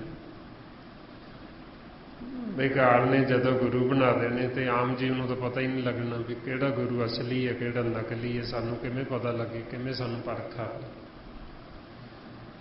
ਕਿ ਅੱਗੇ ਕਈ ਵਾਰ ਕੀ ਹੁੰਦਾ ਵੀ ਜਿਹੜੀ ਨਕਲ ਹੁੰਦੀ ਆ ਉਹ ਅਸਲ ਤੋਂ ਜ਼ਿਆਦਾ ਚਮਕਦਾਰ ਹੁੰਦੀ ਹੈ। ਜਿਹੜੀ ਅਸਲ ਚੀਜ਼ ਹੈ ਉਹਨੂੰ ਜੀਵ ਘੱਟ ਲੈਂਦਾ ਹੈ, ਤੇ ਜਿਹੜੀ ਨਕਲ ਉਹ ਸੋਹਣੀ ਜ਼ਿਆਦਾ ਲੱਗਦੀ ਹੈ, ਤੇ ਉੱਥੇ ਇਕੱਠ ਕਈ ਵਾਰ ਜ਼ਿਆਦਾ ਹੁੰਦਾ ਨਕਲ ਦੇ ਵਿੱਚ। ਇਸ ਕਰਕੇ ਫਿਰ ਆਪਾਂ ਨੂੰ ਗੁਰਬਾਣੀ ਗੁਰੂ ਵਿੱਚ ਪਹਿਚਾਣ ਦੱਸੀ। ਮਹਾਰਾਜ ਕਹਿੰਦੇ ਵੀ ਤੁਸੀਂ ਉਹ ਗੁਰੂ ਕਰਨਾ ਹੈ ਜਿਹੜਾ ਤੁਹਾਨੂੰ ਤੁਹਾਡੇ ਮਨ ਦੀ ਜੋਤ ਪ੍ਰਗਟ ਕਰ ਦੇਵੇ, ਜਿਹੜਾ ਤੁਹਾਨੂੰ ਟੁੱਟੀ ਹੋਈ ਤੁਹਾਡੀ ਸ਼ਬਦ ਗੁਰੂ ਨਾਮ ਦੇ ਨਾਲ ਗੰਢ ਦੇਵੇ, ਜਿਹੜਾ ਤੁਹਾਨੂੰ ਪਰਮਾਤਮਾ ਵਾਹਿਗੁਰੂ ਦੇ ਸਨਮੁਖ ਕਰ ਦੇਵੇ, ਤੁਸੀਂ ਉਹ ਗੁਰੂ ਕਰਿਓ। ਰਮਾਉਂਦੇ ਸੋ ਗੁਰ ਕਰੋ ਜੋ ਸਾਜਿਦ ਰੜਾਵੇ, ਅਕਥ ਕਤਾਵੇ ਸ਼ਬਦ ਮਿਲਾਵੇ। ਬਈ ਅਸੀਂ ਉਹ ਗੁਰੂ ਕਰਨਾ ਵੀ ਜਿਹੜਾ ਸਾਨੂੰ ਦੁਬਾਰਾ ਕਰਨ ਦੀ ਲੋੜ ਨਾ ਪਵੇ। ਸੋ ਗੁਰ ਕਰੋ ਜੋ ਬੌਰ ਨਾ ਕਰਨਾ, ਐਸੇ ਮਰੋ ਜੋ ਬੌਰ ਨਾ ਮਰਨਾ। ਬਈ ਐਸਾ ਗੁਰੂ ਕਰੀਏ ਵੀ ਜਾਂ ਦੁਬਾਰਾ ਸਾਨੂੰ ਕਰਨ ਦੀ ਲੋੜ ਹੀ ਨਾ ਪਵੇ। ਅਸੀਂ ਗੁਰੂ ਵਾਲੇ ਬਣੀਏ ਤੇ ਸਿੱਧਾ ਹੀ ਅਮਰ ਹੋ ਜੀ, ਜੀਵਨ ਮੁਕਤ ਹੋ ਜੀਏ। ਸੋ ਫਿਰ ਆਪਾਂ ਨੂੰ ਗੁਰੂ ਦੀ ਪਹਿਚਾਣ ਦੱਸੀ ਵੀ ਪੂਰਾ ਗੁਰੂ ਜਦੋਂ ਸਾਨੂੰ ਉਪਦੇਸ਼ ਕਰਦਾ ਉਹ ਸਾਨੂੰ ਪਰਮਾਤਮਾ ਨੂੰ ਸਭ ਤੋਂ ਨੇੜੇ ਦਿਖਾ ਦਿੰਦਾ ਹੈ। ਬਈ ਜਿਹਨੂੰ ਅਸੀਂ ਪਹਿਲਾਂ ਸੁਣਿਆ ਹੀ ਹੁੰਦਾ ਵੀ ਰੱਬ ਐਸੀ ਕੋਈ ਥਾਂ ਨਹੀਂ ਜਿੱਥੇ ਨਹੀਂ ਹੈ, ਪਰਮਾਤਮਾ ਹਰ ਥਾਂ ਤੇ ਮੌਜੂਦ ਹੈ, ਪਰ ਅਸੀਂ ਕਹਿੰਦੇ ਹੀ ਹਾਂ ਸਾਨੂੰ ਦਿਸਦਾ ਨਹੀਂ। ਇਹ ਸਤਿਗੁਰੂ ਕਹਿੰਦੇ ਵੀ ਕਿੱਡੇ ਦੁੱਖ ਦੀ ਗੱਲ, ਕਿੱਡੇ ਭਰਮ ਦੀ ਗੱਲ। ਵੀ ਕਹਿੰਦਾ ਸਾਰੇ ਹੀ ਨੇ ਵੀ ਰੱਬ ਜੀ ਹਰ ਥਾਂ ਤੇ ਹੈ, ਤੇ ਪਰ ਤੁਸੀਂ ਇਹ ਸੋਚੋ ਤਾਂ ਸਹੀ ਵੀ ਤੁਹਾਨੂੰ ਦਿਸਦਾ ਕਿਉਂ ਨਹੀਂ? ਫਿਰ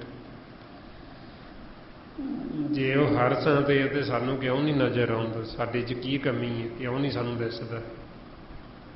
ਇੱਕ ਤਾਂ ਹੁੰਦਾ ਵੀ ਸਾਨੂੰ ਨਾ ਦਿਸੇ ਵੀ ਹੈ ਨਹੀਂ ਜੀ, ਤੇ ਫਿਰ ਤਾਂ ਅਸੀਂ ਕਹਿ ਸਕਦੇ ਹਾਂ ਵੀ ਸਾਨੂੰ ਦੀਂਦਾ ਨਹੀਂ ਜੀ। ਦਿਸੇ ਦਾ ਤਾਂ ਜੇ ਹੋਵੇ, ਜਦੋਂ ਹੈ ਹੀ ਨਹੀਂ ਤੇ ਤਾਂ ਕਰਕੇ ਦਿਸਦਾ। ਤੇ ਅਸੀਂ ਕਹਿੰਦੇ ਵੀ ਹਾਂ ਸਾਰੇ ਬਈ ਐਸੀ ਕੋਈ ਥਾਂ ਨਹੀਂ ਜਿੱਥੇ ਰੱਬ ਨਹੀਂ ਹੈ, ਤੇ ਫਿਰ ਸਾਨੂੰ ਦਿਸਦਾ ਕਿਉਂ ਨਹੀਂ ਜੇ ਉਹ ਹਰ ਥਾਂ ਤੇ ਹੈ? ਸਤਿਗੁਰੂ ਕਹਿੰਦੇ ਵੀ ਇਹ ਕਿੱਡੇ ਦੁੱਖ ਦੀ, ਕਿੱਡੇ ਭਰਮ ਦੀ ਗੱਲ। ਵੀ ਜੀਵ ਕਹਿੰਦਾ ਵੀ ਇਹ ਵੀ ਪਰਮਾਤਮਾ ਹਰ ਥਾਂ ਤੇ ਹੈ, ਤੇ ਫਿਰ ਇਹ ਵਿਚਾਰਦਾ ਵੀ ਨਹੀਂ ਵੀ ਮੈਨੂੰ ਕਿਉਂ ਨਹੀਂ ਨਜ਼ਰ ਆਉਂਦਾ। ਤੇ ਉਹ ਫਿਰ ਸਾਨੂੰ ਗੁਰੂ ਨੇ ਦਿਖਾਉਣਾ ਹੁੰਦਾ। ਮਹਾਰਾਜ ਕਹਿੰਦੇ ਨੈਗਟ ਸੁਣਿਓ ਔਰ ਪੇਖਿਓ ਨਾਹੀਂ, ਭਰਮ ਭਰਮ ਦੁੱਖ ਭਰੀਆ। ਬਈ ਕਿੱਡੇ ਭਰਮ ਤੇ ਦੁੱਖ ਦੀ ਗੱਲ। ਬਈ ਨੈਗਟ ਸੁਣਦੇ ਪਰ ਦੇਖਦੇ ਨਹੀਂ ਉਹਨੂੰ, ਦਿਸਿਆ ਨਹੀਂ ਕਦੇ, ਤੇ ਨਾ ਹੀ ਕਦੇ ਸੋਚਦੇ ਹਾਂ ਵੀ ਸਾਨੂੰ ਕਿਉਂ ਨਹੀਂ ਦੀਂਦਾ। ਇਹ ਮਹਾਰਾਜ ਕਹਿੰਦੇ ਹੋਏ ਕਿਰਪਾਲ ਗੁਰ ਲਾਇਓ ਭਾਰਤੋ, ਮਿਲਿਓ ਲਾਲ ਮਨ ਹਰੀ। ਵੀ ਗੁਰੂ ਕਿਰਪਾਲੂ ਹੋਇਆ, ਉਹਨੇ ਪਰਦਾ ਲਾਤਾ ਤੇ ਉਹਨੇ ਸਾਹਮਣੇ ਦਿਖਾਤਾ ਵੀ ਆਹ। ਇਸ ਵਾਸਤੇ ਫਿਰ ਕਹਿੰਦੇ ਵੀ ਇਹ ਪੂਰੇ ਗੁਰੂ ਦੀ ਨਿਸ਼ਾਨੀ ਵੀ ਉਹਦਾ ਜਦੋਂ ਅਸੀਂ ਉਪਦੇਸ਼ ਸੁਣਦੇ ਹਾਂ ਉਹ ਸਾਨੂੰ ਪਾਰ ਬ੍ਰਹਮ ਪਰਮਾਤਮਾ ਵਾਹਿਗੁਰੂ ਨੂੰ ਸਭ ਤੋਂ ਨੇੜੇ ਦਿਖਾ ਦਿੰਦੇ। ਅੱਗੇ ਮਹਾਰਾਜ ਫਰਮਾਉਂਦੇ ਸਾਸ ਸਾਸ ਸਿਮਰੋ ਗੋਬਿੰਦ, ਮਨ ਅੰਤਰ ਕੀ ਉਤਰੇ ਚੰਦ। ਵੀ ਐਸੇ ਪਰਮਾਤਮਾ ਵਾਹਿਗੁਰੂ ਨੂੰ ਸਾਸ ਸਾਸ ਸਿਮਰੋ। ਵੀ ਸਵਾਸ ਸਵਾਸ ਉਹਦੀ ਆਰਾਧਨਾ ਕਰੋ, ਦਮ ਦਮ ਮਾਲਕ ਨੂੰ ਚੇਤੇ ਕਰੋ। ਜਦੋਂ ਉਹਨੂੰ ਅਸੀਂ ਸਵਾਸ ਸਵਾਸ ਸਿਮਰਾਂਗੇ ਤੇ ਸਾਡੇ ਮਨ ਦੀ ਜਿਹੜੀ ਚਿੰਤਾ ਫਿਕਰ ਇਹ ਸਭ ਖਤਮ ਹੋ ਜਾਣਗੀ। ਹੁਣ ਸੰਸਾਰ 'ਚ ਕਿੰਨੀ ਚਿੰਤਾ ਲੱਗੀ ਜੀਵਨ। ਹੁਣ ਆਪਾਂ ਦੇਖਦੇ ਹਾਂ ਨਾ ਕਿੱਦਾਂ ਸਮਾਂ ਚੱਲਦਾ, ਕਿੰਨੀ ਚਿੰਤਾ ਲੋਕਾਂ ਨੂੰ। ਲਾਕਡਾਊਨ ਹੋ ਗਿਆ ਜੀ, ਕਰੋਨਾ ਆ ਗਿਆ ਜੀ, ਕੀ ਖਾਵਾਂਗੇ, ਭੁੱਖੇ ਮਰ ਜਾਵਾਂਗੇ, ਕਿੰਨੀ ਚਿੰਤਾ ਲੱਗੀ। ਮਹਾਰਾਜ ਕਹਿੰਦੇ ਤੁਸੀਂ ਚਿੰਤਾ ਤੁਹਾਨੂੰ ਤਾਂ ਲੱਗੀ ਤੁਸੀਂ ਸਿਮਰਨ ਨਹੀਂ ਕਰਦੇ। ਜੇ ਤੁਸੀਂ ਸਿਮਰਨ ਕਰੋ, ਸਾਸ ਸਾਸ ਧਿਆਨੋ, ਤੇ ਤੁਹਾਡੀਆਂ ਸਾਰੀਆਂ ਚਿੰਤਾਵਾਂ, ਸਾਰੇ ਫਿਕਰ ਇਹ ਖਤਮ ਹੋ ਜਾਣ। ਸੋ ਇਸ ਵਾਸਤੇ ਫਿਰ ਆਪਾਂ ਨੂੰ ਕਹਿੰਦੇ ਸਾਸ ਸਾਸ ਸਿਮਰੋ ਗੋਬਿੰਦ, ਮਨ ਅੰਤਰ ਕੀ ਉਤਰੇ ਚਿੰਦ। ਵੀ ਤੁਹਾਡੇ ਮਨ ਦੀ ਚਿੰਤਾ, ਤੁਹਾਡੇ ਮਨ ਦਾ ਫਿਕਰ, ਤੁਹਾਡੇ ਮਨ ਦੇ ਸੰਸ਼ੇ ਸਾਰੇ ਖਤਮ ਹੋ ਜਾਣ ਜੇ ਤੁਸੀਂ ਸਿਮਰਨ ਕਰੋ ਤਾਂ। ਹੁਣ ਜੀਵ ਸਿਮਰਨ ਕਰਦਾ ਨਹੀਂ, ਇਸ ਕਰਕੇ ਚਿੰਤਾ ਕਰਦਾ। ਆਪ ਤਾਂ ਕਰਦਾ ਹੀ, ਨਾਲ ਹੋਰਾਂ ਨੂੰ ਵੀ ਚਿੰਤਾ ਤੇ ਲਾਉਂਦਾ। ਉਹਨਾਂ ਨੂੰ ਵੀ ਇਹੋ ਗੱਲਾਂ ਕਰੀ ਜਾਂਦਾ, ਕਿੱਦਾਂ ਦਾ ਸਮਾਂ ਆ ਗਿਆ, ਇਹ ਕੀ ਬਣੇਗਾ ਹੁਣ ਅੱਗੇ। ਤੇ ਉਹੀਓ ਅਸੀਂ ਗੱਲਾਂ ਕਰਨ ਨਾਲੋਂ ਜੇ ਅਸੀਂ ਸਿਮਰਨ ਕਰਨ ਲੱਗ ਜਾਈਏ ਤੇ ਨਾਲੇ ਅਸੀਂ ਆਪ ਚਿੰਤਾ ਤੋਂ ਰਹਿਤ ਹੋ ਜਾਈਏ ਤੇ ਨਾਲੇ ਅਸੀਂ ਹੋਰਾਂ ਨੂੰ ਚਿੰਤਾ ਨਾ ਲਾਈਏ, ਹੋਰਾਂ ਨੂੰ ਫਿਕਰ ਨਾ ਲਾਈਏ। ਇਸ ਵਾਸਤੇ ਫਿਰ ਆਪਾਂ ਨੂੰ ਸਤਿਗੁਰੂ ਭਰੋਸਾ ਦਿਵਾਉਂਦੇ ਬਈ ਜੇ ਤੁਸੀਂ ਸਿਮਰਨ ਕਰੋਗੇ ਤੁਹਾਡੀ ਚਿੰਤਾ ਖਤਮ ਹੋ ਜਾਏਗੀ, ਪਰ ਕਰੋ। ਪਰ ਜੀਵ ਜੇ ਕਰੇਗਾ ਤੇ ਉਹਦੀ ਚਿੰਤਾ ਖਤਮ ਹੋਣੀ, ਜੇ ਨਹੀਂ ਕਰੇਗਾ ਇਹਦੇ ਚਿੰਤਾ ਹੋਰ ਵੱਧਦੀ ਜਾਣੀ ਅੱਗੇ ਦੀ ਅੱਗੇ। ਜਿੱਦਾਂ ਦੇ ਹਾਲਾਤ ਨੇ ਅੱਗੇ ਜੋ ਆਪਾਂ ਨੂੰ ਭਵਿੱਖਬਾਣੀ ਦੱਸੀ ਗੁਰਬਾਣੀ 'ਚ,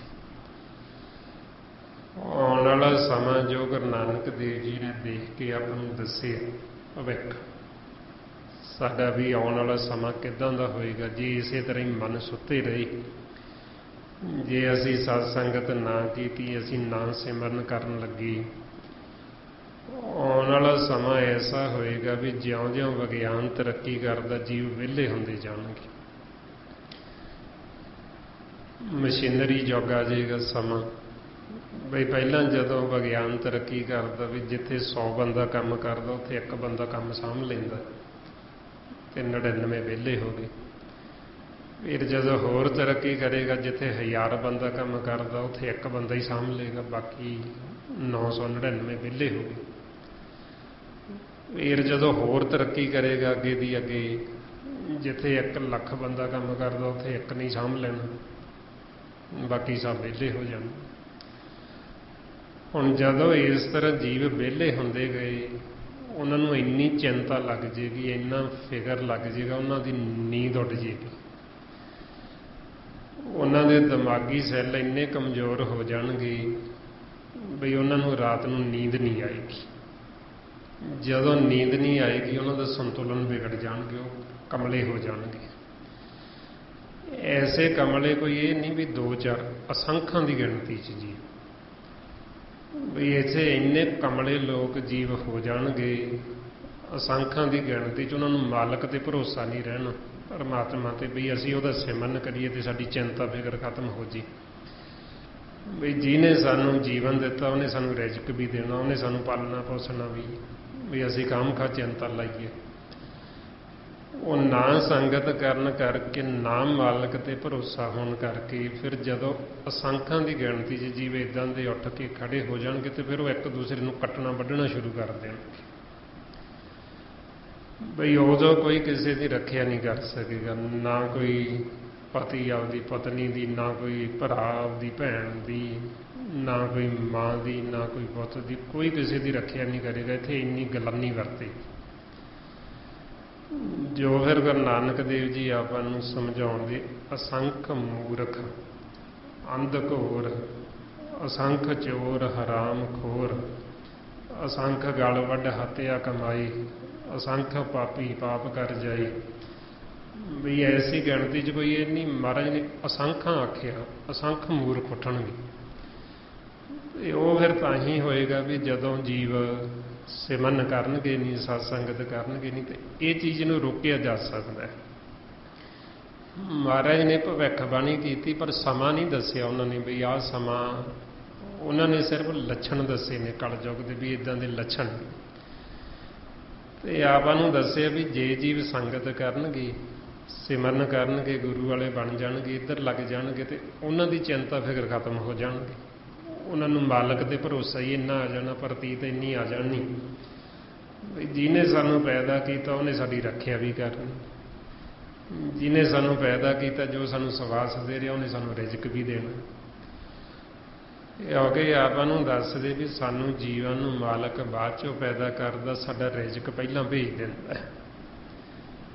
ਮਹਾਰਾਜ ਕਹਿੰਦੇ ਜੀ ਜੰਤ ਸਭ ਪਾਛੇ ਕਰਿਆ, ਪ੍ਰਥਮੇ ਰਿਜ਼ਕ ਸਵਾਹਾ ਹੈ। ਵੀ ਪ੍ਰਥਮ ਪਹਿਲਾਂ ਮੈਂ ਜੀਵਨ ਦਾ ਰਿਜ਼ਕ ਭੇਜਦਾ, ਉਦੋਂ ਬਾਅਦ 'ਚੋਂ ਮੈਂ ਜੀਵਨ ਨੂੰ ਪੈਦਾ ਕਰਦਾ। ਹੁਣ ਜੇ ਤਾਂ ਸਾਨੂੰ ਭਰੋਸਾ ਹੋਏਗਾ ਫਿਰ ਤਾਂ ਸਾਨੂੰ ਚਿੰਤਾ ਨਹੀਂ ਹੋਏਗੀ। ਜੇ ਸਾਨੂੰ ਭਰੋਸਾ ਹੀ ਨਹੀਂ, ਸਾਨੂੰ ਗਿਆਨ ਹੀ ਨਹੀਂ, ਤੇ ਸਾਨੂੰ ਦਿਨ ਰਾਤ ਚਿੰਤਾ ਲੱਗੀ ਰਹੇਗੀ। ਇਸ ਲਈ ਮਹਾਰਾਜ ਕਹਿੰਦੇ ਜੇ ਚਿੰਤਾ ਲੱਗੀ ਫਿਰ ਇਹਦਾ ਇਲਾਜ ਕੀ ਹੈ? ਕਹਿੰਦੇ ਸਿਮਰਨ ਕਰੋ। ਜਦੋਂ ਸਿਮਰਨ ਕਰੋਗੇ ਤੁਹਾਡੀਆਂ ਚਿੰਤਾਵਾਂ ਫਿਕਰ ਹੀ ਖਤਮ ਹੋ ਜਾਣਗੇ। ਅੱਗੇ ਮਹਾਰਾਜ ਕਹਿੰਦੇ ਆਸ ਅਨੰਤ ਤਿਆਗੋ ਤਰੰਗ, ਸੰਤ ਜਨਾਂ ਕੀ ਧੂਰ ਮਨ ਮੰਗ। ਹੋਰ ਜਿਹੜੀਆਂ ਆਸਾਂ ਇਹ ਛੱਡ ਕੇ, ਜਿਵੇਂ ਰਾਸਾਂ ਦੀਆਂ ਆਸਾ ਅਭਿਲਾਸ਼ਾ ਤ੍ਰਿਸ਼ਨਾਵਾਂ ਸਹਿੰਸੇ ਫਿਕਰਾਂ ਦੀਆਂ ਤਰੰਗਾਂ ਚੱਲਦੀਆਂ, ਲਹਿਰਾਂ ਵਿਚਾਰਾਂ ਦੀਆਂ, ਇਸ ਤਰ੍ਹਾਂ ਗੁਣਾਂ ਨੂੰ ਭਵ ਸਾਗਰ ਆਖੇ। ਭਵ ਜਲ, ਇਹ ਭਵ ਸਾਗਰ ਦੇ ਵਿੱਚ ਲਹਿਰਾਂ ਉੱਠਦੀਆਂ ਵਿਚਾਰਾਂ ਦੀਆਂ, ਫੁਰਨਿਆਂ ਦੀਆਂ ਤਰੰਗਾਂ। ਇਹ ਆਪਾਂ ਨੂੰ ਸੱਚੇ ਪਾਤਸ਼ਾਹ ਕਹਿੰਦੇ ਵੀ ਇਹਨਾਂ ਲਹਿਰਾਂ ਤੋਂ, ਇਹਨਾਂ ਤਰੰਗਾਂ ਤੋਂ ਮਨ ਨੂੰ ਉੱਪਰ ਉਠਾਓ। ਉਹ ਜੋ ਉੱਪਰ ਉਠਾਉਣ ਵਾਸਤੇ ਫਿਰ ਇਹਨੂੰ ਆਪਾਂ ਸ਼ਬਦ ਦਾ ਆਸਰਾ ਦਿੰਦੇ ਹਾਂ, ਸਿਮਰਨ ਕਰਦੇ ਹਾਂ। ਤੇ ਆਪਾਂ ਨੂੰ ਕਹਿੰਦੇ ਵੀ ਇਹਦੇ ਵਿੱਚ ਫਿਰ ਤਰੰਗਾਂ ਦੇ ਬਚਾਉਣ ਦੇ ਵਿੱਚ ਸਾਨੂੰ ਸਹਾਈ ਹੁੰਦੇ ਸੰਤ ਜਨ। ਬਈ ਤੁਸੀਂ ਇਹ ਤਰੰਗਾਂ ਤੋਂ ਉੱਪਰ ਉੱਠਣ ਵਾਸਤੇ ਤੁਸੀਂ ਸੰਤ ਜਨਾਂ ਦੀ ਧੂੜ ਮੰਗੋ, ਵੀ ਸਾਨੂੰ ਸੰਤਾਂ ਦੀ ਧੂੜੀ ਮਿਲ ਜੇ, ਆ ਕੇ ਸਾਨੂੰ ਇਹਨਾਂ ਤਰੰਗਾਂ ਦਾ ਭੇਤ ਆ ਜੇ, ਸਾਨੂੰ ਇਹਨਾਂ ਤਰੰਗਾਂ ਤੋਂ ਉੱਪਰ ਉੱਠਣਾ ਆ ਜੇ ਵੀ ਅਸੀਂ ਕਿਵੇਂ ਇਹ ਤੋਂ ਉੱਪਰ ਉੱਠ ਸਕਦੇ ਹਾਂ। ਜਿਵੇਂ ਸੰਸਾਰ 'ਚ ਆਪਾਂ ਦੇਖਦੇ ਹਾਂ ਵੀ ਸਮੁੰਦਰ ਦੇ ਵਿੱਚ ਲਹਿਰਾਂ ਚੱਲਦੀਆਂ, ਜਾਂ ਪਾਣੀ ਦੇ ਵਿੱਚ ਘੁੰਮਣ ਘੇਰੀ ਪੈਂਦੀ ਲਹਿਰਾਂ ਚੱਲਦੀਆਂ। ਹੁਣ ਜਿਹੜੇ ਤਾਂ ਜੀਵ ਤਾਰੂ ਨੇ ਉਹ ਤਾਂ ਨਿਕਲ ਜਾਂਦੇ, ਉਸ ਉਹਨਾਂ ਨੂੰ ਪਤਾ ਵੀ ਅਸੀਂ ਕਿਵੇਂ ਇੱਥੋਂ ਨਿਕਲਣਾ, ਕਿਵੇਂ ਇਹਨੂੰ ਪਾਰ ਕਰਨਾ। ਜਿਹੜਾ ਤਾਰਨ ਨਹੀਂ ਜਾਣਦਾ ਉਹ ਡੁੱਬ ਜਾਂਦਾ ਵਿੱਚ ਹੀ। ਸੋ ਇਸ ਕਰਕੇ ਜਿਹੜੇ ਸੰਤ ਜਨ ਹੁੰਦੇ ਉਹ ਤਾਰੂ ਹੁੰਦੇ, ਉਹਨਾਂ ਨੂੰ ਪਤਾ ਵੀ ਅਸੀਂ ਕਿਵੇਂ ਨਿਕਲਣਾ, ਤੇ ਉਹ ਤਾਰੂ ਜਿਹੜਾ ਉਹ ਫਿਰ ਸਾਨੂੰ ਅੱਗੇ ਕੱਢ ਸਕਦਾ ਹੈ। ਜਿਵੇਂ ਜਿਹੜਾ ਤਾਰੂ ਜਿਹੜਾ ਆਪ ਪੂਰਾ ਤਾਰੂ ਹੈ, ਉਹਨੇ ਤਾਂ ਸਿਰਫ ਇਸ਼ਾਰਾ ਹੀ ਦੇਣਾ ਵੀ ਤੁਸੀਂ ਆਹ ਵਿਧੀ ਤਰੀਕਾ ਵਰਤੋ, ਵੀ ਉਹਨੇ ਨਾਲ ਕਹਿਣਾ ਵੀ ਮੈਂ ਆਉਣਾ ਵਿੱਚ ਤੇ ਤੁਸੀਂ ਮੇਰੇ ਮੋਢੇ ਨੂੰ ਫੜ ਲਓ ਹੱਥ ਦੇ ਕੇ, ਤੇ ਉਹਨੇ ਅੱਗੇ ਲੰਘਾ ਦੇਣਾ ਉਸ। ਜੇ ਹੁਣ ਜਿਹੜਾ ਤਾਰੂ ਆਪ ਹੀ ਅਣਜਾਣ, ਇੱਕ ਤਾਂ ਜੀਵ ਡੁੱਬ ਰਿਹਾ ਤੇ ਉਹਦੀ ਮਦਦ ਕਰਨ ਵਾਸਤੇ ਵੜ ਗਿਆ, ਤੇ ਉਹ ਜਿਹੜਾ ਡੁੱਬ ਰਿਹਾ ਉਹਨੇ ਗਲ ਨੂੰ ਫੜਨਾ, ਤੇ ਜਦੋਂ ਗਲ ਨੂੰ ਫੜਦਾ ਤੇ ਉਹ ਜਿਹੜਾ ਉਹ ਦੂਸਰੇ ਨੂੰ ਵੀ ਨਾਲ ਡੋਬ ਲੈਂਦਾ, ਉਹਨੂੰ ਵੀ ਫੜ ਕੇ ਵਿੱਚ ਖਿੱਚ ਲੈਂਦਾ। ਇਸ ਵਾਸਤੇ ਫਿਰ ਜਿਹੜੇ ਸੰਤ ਜਨ ਹੁੰਦੇ ਉਹ ਰੋਜ਼ ਪਾਰ ਕਰਦੇ, ਉਹਨਾਂ ਦਾ ਆਉਣ ਜਾਣ ਬਣਿਆ ਹੁੰਦਾ। ਤੇ ਜਦੋਂ ਆਪਾਂ ਉਹਨਾਂ ਦੀ ਧੂੜੀ ਮੰਗਦੇ, ਧੂੜੀ ਕੀ? ਉਹਨਾਂ ਦੇ ਬਚਨ। ਹੋਰ ਧੂੜੀ ਇਹ ਨਹੀਂ ਹੁੰਦੀ ਵੀ ਜੋੜਿਆਂ ਦੀ ਮਿੱਟੀ, ਆ ਜਿਹੜੀ ਪੈਰਾਂ ਦੀ ਮਿੱਟੀ, ਇਹਨਾਂ ਨੂੰ ਧੂੜ ਨਹੀਂ ਕਹਿੰਦੀ। ਧੂੜੀ ਹੁੰਦੀ ਸੰਤਾਂ ਦੇ ਬਚਨ। ਉਹਨਾਂ ਦੇ ਬਚਨਾਂ ਦੀ ਧੂੜੀ ਅਸੀਂ ਲੈਣੀ, ਉਹਨਾਂ ਦੇ ਬਚਨਾਂ ਨੂੰ ਸੁਣਨਾ ਤੇ ਸੁਣ ਕੇ ਉਹਨਾਂ ਨੂੰ ਅੰਦਰ ਲੈ ਕੇ ਜਾਣਾ। ਤੇ ਉਹ ਜਦੋਂ ਸਾਡੇ ਹਿਰਦੇ 'ਚ ਬਚਨ ਦੀ ਧੂੜੀ ਪੈਂਦੀ ਤੇ ਉਹਦੇ ਨਾਲ ਸਾਡੇ ਮਨ ਦੀ ਮੈਲ ਉਤਰਦੀ। ਉਹ ਫਿਰ ਜਦੋਂ ਅਸੀਂ ਧੂੜੀ ਲੈਂਦੇ ਹਾਂ ਉਹ ਸਾਨੂੰ ਗਿਆਨ ਦਿੰਦੇ, ਉਹ ਸਾਨੂੰ ਸੋਝੀ ਦਿੰਦੇ ਵੀ ਕਿਵੇਂ ਅਸੀਂ ਇਹ ਭਵ ਸਾਗਰ ਤੋਂ ਪਾਰ ਹੋਣਾ, ਕਿਵੇਂ ਅਸੀਂ ਇਹ ਤਰੰਗਾਂ ਤੋਂ ਪਾਰ ਹੋਣਾ। ਉਹ ਫਿਰ ਆਪਾਂ ਨੂੰ ਭੇਜ ਦਿੰਦੇ ਸ਼ਬਦ ਗੁਰੂ ਦਾ, ਵੀ ਸ਼ਬਦ ਗੁਰੂ ਨਾਲ ਜੁੜ ਕੇ ਅੰਦਰੋਂ ਅਸੀਂ ਨਾਮ ਦੇ ਨਾਲ ਇਹ ਭਵ ਸਾਗਰ ਤੋਂ ਪਾਰ ਹੋ ਸਕਦੇ, ਇਹਨਾਂ ਤਰੰਗਾਂ ਤੋਂ ਪਾਰ ਹੋ ਸਕਦੇ ਹਾਂ। ਜਿਸ ਨੂੰ ਮਹਾਰਾਜ ਕਹਿੰਦੇ ਭਵ ਜਲ ਬਿਖਮ ਸਗਾਹੋ ਗੁਰ ਸ਼ਬਦੀ ਬਾਰ ਪਾਹੀ। ਇਹ ਜੋ ਭਵ ਸਾਗਰ ਭਵ ਜਲ, ਇਸ ਨੂੰ ਅਸੀਂ ਗੁਰੂ ਦੇ ਸ਼ਬਦ ਦੁਆਰਾ ਪਾਰ ਕਰਨਾ। ਅੱਗੇ ਮਹਾਰਾਜ ਕਹਿੰਦੇ ਆਪ ਛੋੜ ਬੇਨਤੀ ਕਰੋ, ਸਾਧ ਸੰਗ ਅਗਨ ਸਾਗਰ ਤਰੋ। ਵੀ ਇੱਥੇ ਆਪਣਾ ਆਪਾ ਛੱਡ ਕੇ, ਆਪਣਾ ਆਪਾ ਵਾਰ ਕੇ ਫਿਰ ਬੇਨਤੀ ਕਰੋ। ਆਪਣਾ ਆਪਾ ਕੀ? ਵੀ ਹਉਮੈ ਵਾਲੀ ਮੱਤ, ਹਉਮੈ ਹੰਕਾਰ ਛੱਡ ਕੇ ਨਿਮਾਣੇ ਬਣ ਕੇ ਢਹਿ ਪਓ। ਜਿੰਨਾ ਅਸੀਂ ਨਿਮਾਣੇ ਬਣ ਕੇ, ਨਤਾਣੇ ਬਣ ਕੇ ਬੇਨਤੀ ਕਰਾਂਗੇ ਤੇ ਫਿਰ ਅਸੀਂ ਇਹ ਸਾਧ ਸੰਗਤ ਦੇ ਵਿੱਚ ਜਿਹੜਾ ਅਗਨ ਸਾਗਰ ਹੈ ਇਸ ਨੂੰ ਤਰ ਜਾਣੇ। ਇਹ ਜੋ ਭਵ ਸਾਗਰ ਇਹਦੇ ਵਿੱਚ ਲਹਿਰਾਂ ਚੱਲਦੀਆਂ, ਜਿਵੇਂ ਰਜੋ ਗੁਣ ਇਸ ਨੂੰ ਅਗਨ ਸਾਗਰ ਕਹਿੰਦੇ, ਤਮੋ ਗੁਣ ਨੂੰ ਵਿਕ ਸਾਗਰ ਕਹਿੰਦੇ, ਸਤੋ ਗੁਣ ਨੂੰ ਸੁਖ ਸਾਗਰ ਆਖਿਆ ਤੇ ਸਾਰੇ ਨੂੰ ਭਵਜਲ ਆਖਿਆ। ਤੇ ਆਪਾਂ ਨੂੰ ਕਹਿੰਦੇ ਵੀ ਅਗਨ ਸਾਗਰ ਨੂੰ ਤਰਨ ਵਾਸਤੇ ਇਹਦੇ ਸਾਧ ਸੰਗਤ ਹੈ। ਜਦੋਂ ਆਪਾਂ ਸਾਧ ਸੰਗਤ ਕਰਦੇ ਹਾਂ, ਆਪਾਂ ਛੋੜ ਕੇ ਆਪਣਾ ਆਪ ਤਿਆਗ ਕੇ ਆਪਦੀ ਮੱਤ ਛੱਡ ਕੇ ਬੇਨਤੀ ਕਰਦੇ ਹਾਂ, ਤੇ ਫਿਰ ਸਾਨੂੰ ਇਹ ਭਵ ਸਾਗਰ ਦੇ ਵਿੱਚੋਂ ਬਾਹਰ ਕੱਢ ਲੈਂਦੇ। ਹੁਣ ਆਪਾਂ ਨੂੰ ਕਹਿੰਦੇ ਵੀ ਜਿੱਥੇ ਅਸੀਂ ਆ ਕੇ ਡਿੱਗੇ, ਸਾਡੀ ਹਾਲਤ ਇੱਦਾਂ ਦੀ ਮਨ ਦੀ ਵੀ ਸਾਡੇ ਅੱਗੇ ਅਗਨ ਹੈ ਤੇ ਪਿੱਛੇ ਮੌਤ ਰੂਪੀ ਬਾਗ ਖੜਾ ਹੈ, ਸ਼ੇਰ। ਹੁਣ ਇਹਦੇ ਵਿੱਚੋਂ ਬਚਾਅ ਕਰੋ। ਤੁਸੀਂ ਆਪਦਾ ਬਚਾਅ ਕਿਵੇਂ ਕਰੋਗੇ? ਮਨ ਨੂੰ ਕਹਿੰਦੇ ਜੇ ਅਸੀਂ ਅੱਗੇ ਕਦਮ ਪੁੱਟਦੇ ਹਾਂ ਤੇ ਅੱਗੇ ਅੱਗ ਸਾੜਦੀ ਹੈ, ਪਿੱਛੇ ਮੁੜਦੇ ਹਾਂ ਤੇ ਪਿੱਛੇ ਮੌਤ ਰੂਪੀ ਬਾਗ ਖੜਾ ਹੈ, ਉਹਨੇ ਖਾ ਜਾਣਾ ਸਾਨੂੰ, ਉਹਨੇ ਮਾਰ ਦੇਣਾ। ਹੁਣ ਇਸੇ ਆਪਾਂ ਨੂੰ ਕਹਿੰਦੇ ਵੀ ਤੁਸੀਂ ਇਹਦੇ ਵਿੱਚ ਹੁਣ ਆਪਦਾ ਬਚਾਅ ਕਰਨਾ। ਕਿਵੇਂ ਬਚੋਗੇ? ਬਚਾਅ ਕਰੋ। ਹੁਣ ਜੇ ਤਾਂ ਸਾਡੇ ਪਾਸ ਮਨ ਦੀ ਜੋ ਖੁਰਾਕ ਅੰਮ੍ਰਿਤ ਜਲ ਹੈ, ਫਿਰ ਤਾਂ ਅਸੀਂ ਉਹਨੂੰ ਛਿੜਕਾਂਗੇ ਅੱਗੇ ਤੇ ਅਗਨ ਬੁਝਾ ਦਾਂਗੇ ਤੇ ਅਸੀਂ ਅੱਗੇ ਪਾਰ ਹੋ ਸਕਦੇ ਹਾਂ। ਜੇ ਸਾਡੇ ਕੋਲ ਨਾਮ ਰੂਪੀ ਸ਼ਸਤਰ ਹੈ, ਸਾਡੇ ਅੰਦਰ ਨਾਦ ਪ੍ਰਗਟ ਹੈ, ਸ਼ਬਦ ਗੁਰੂ, ਅਸੀਂ ਸ਼ਬਦ ਦਾ ਨੇਜਾ ਕੱਢ ਦਾਂਗੇ ਤੇ ਉਹ ਜਿਹੜਾ ਮੌਤ ਰੂਪੀ ਬਾਗ ਹੈ ਅਸੀਂ ਉਹਨੂੰ ਵੀ ਭਜਾ ਸਕਦੇ। ਹੁਣ ਇੱਥੇ ਨਾ ਤਾਂ ਸਾਡੇ ਕੋਲ ਨਾਮ ਰੂਪੀ ਸ਼ਸਤਰ ਹੈ ਤੇ ਨਾ ਹੀ ਸਾਡੇ ਪਾਸ ਉਹ ਅੰਮ੍ਰਿਤ ਜਲ ਹੈ। ਤੇ ਫਿਰ ਇੱਥੇ ਜੇ ਅਸੀਂ ਆਪਦੀ ਮੱਤ ਵਰਤਾਂਗੇ ਤੇ ਇੱਥੇ ਸਾਡੀ ਮੌਤ ਪੱਕੀ, ਜਾਂ ਤਾਂ ਸਾਨੂੰ ਅੱਗ ਸਾੜ ਦੇਗੀ ਜਾਂ ਸਾਨੂੰ ਬਾਗ ਮਾਰ ਦੇਗਾ। ਹੁਣ ਇਸੇ ਫਿਰ ਮਹਾਰਾਜ ਕਹਿੰਦੇ ਵੀ ਤੁਸੀਂ ਆਪਸ ਸਮਰਪਣ ਕਰ ਦਿਓ ਗੁਰੂ ਦੇ ਅੱਗੇ। ਜਦੋਂ ਅਸੀਂ ਆਪਸ ਸਮਰਪਣ ਕਰ ਦਿੰਦੇ ਹਾਂ, ਬੇਨਤੀ ਕਰਦੇ ਹਾਂ ਵੀ ਹੁਣ ਸਾਡਾ ਬਚਾਅ ਨਹੀਂ ਹੈ ਕੋਈ, ਵੀ ਅਸੀਂ ਆਪਦੀ ਮੱਤ ਦੁਆਰਾ ਤਾਂ ਹੁਣ ਮਰੇ ਹੀ ਮਰੇ ਹਾਂ, ਬਈ ਤੂੰ ਕਿਰਪਾ ਕਰ ਸਾਨੂੰ ਇੱਥੋਂ ਕੱਢ ਲੈ, ਵੀ ਸਾਡੀ ਬੇਨਤੀ, ਸਾਡੀ ਅਰਜ਼ੋਈ, ਸਾਡੀ ਜੋਦੜੀ। ਫਿਰ ਜਦੋਂ ਅਸੀਂ ਆਪਦੀ ਸਿਆਣਪ, ਆਪਦੀ ਮੱਤ, ਆਪਦੀ ਚਤਰਾਈ ਛੱਡ ਕੇ ਢੈਨੇ ਹਾਂ, ਅਸੀਂ ਬੇਨਤੀ ਕਰਦੇ ਹਾਂ, ਫਿਰ ਸਾਨੂੰ ਗੁਰੂ ਇੱਥੋਂ ਫੜ ਕੇ ਕੱਢ ਲੈਂਦਾ ਬਾਹਰ। ਜਦੋਂ ਉਹ ਸਾਨੂੰ ਬਾਂਹ ਪਕੜ ਕੇ ਉੱਪਰ ਚੱਕ ਲੈਂਦਾ, ਫਿਰ ਨਾ ਤਾਂ ਸਾਨੂੰ ਅੱਗ ਸਾੜ ਸਕੇ ਤੇ ਨਾ ਸਾਨੂੰ ਮੌਤ ਰੂਪੀ ਬਾਗ ਮਾਰ ਸਕੇ। ਉਹ ਸਾਡੀ ਬਾਂਹ ਤੋਂ ਫੜ ਕੇ ਜਦੋਂ ਸਾਨੂੰ ਉੱਪਰ ਖਿੱਚ ਲੈਂਦੇ, ਉਹ ਸਾਨੂੰ ਚੌਥੇ ਪੱਚ ਲੈ ਜਾਂਦੇ। ਤੇ ਜਦੋਂ ਚੌਥੇ ਪੱਚ ਲੈ ਜਾਂਦੇ, ਫਿਰ ਉੱਥੇ ਮਾਲਕ ਦੇ ਲਿਜਾ ਕੇ ਸਨਮੁਖ ਖੜਾ ਕਰ ਦਿੰਦੇ। ਫਿਰ ਉੱਥੇ ਮਨ ਖੁਸ਼ੀ ਦੇ ਵਿੱਚ ਆ ਕੇ ਫਿਰ ਨੱਚਦਾ ਮਾਲਕ ਦੇ ਅੱਗੇ ਵੀ ਮੈਂ ਹੁਣ ਇਹ ਖੇਲ ਨੂੰ ਜਿੱਤ ਗਿਆ, ਬਈ ਗੁਰੂ ਨੇ ਮੈਨੂੰ ਭੁਜਾ ਬਾਂਹ ਤੋਂ ਪਕੜ ਕੇ ਇੱਥੋਂ ਬਾਹਰ ਕੱਢ ਲਿਆ। ਮਹਾਰਾਜ ਇੱਥੇ ਦੱਸਦੇ, ਗੁਰ ਕਾਢਿਓ ਭੁਜਾ ਪਸਾਰ, ਮੋਹ ਕਾ ਭਰੀਆ ਮੈਂ ਜੀਤਿਓ ਜਨਮ ਅਪਾਰ, ਬੌਰ ਨਾ ਹਰੀਆ।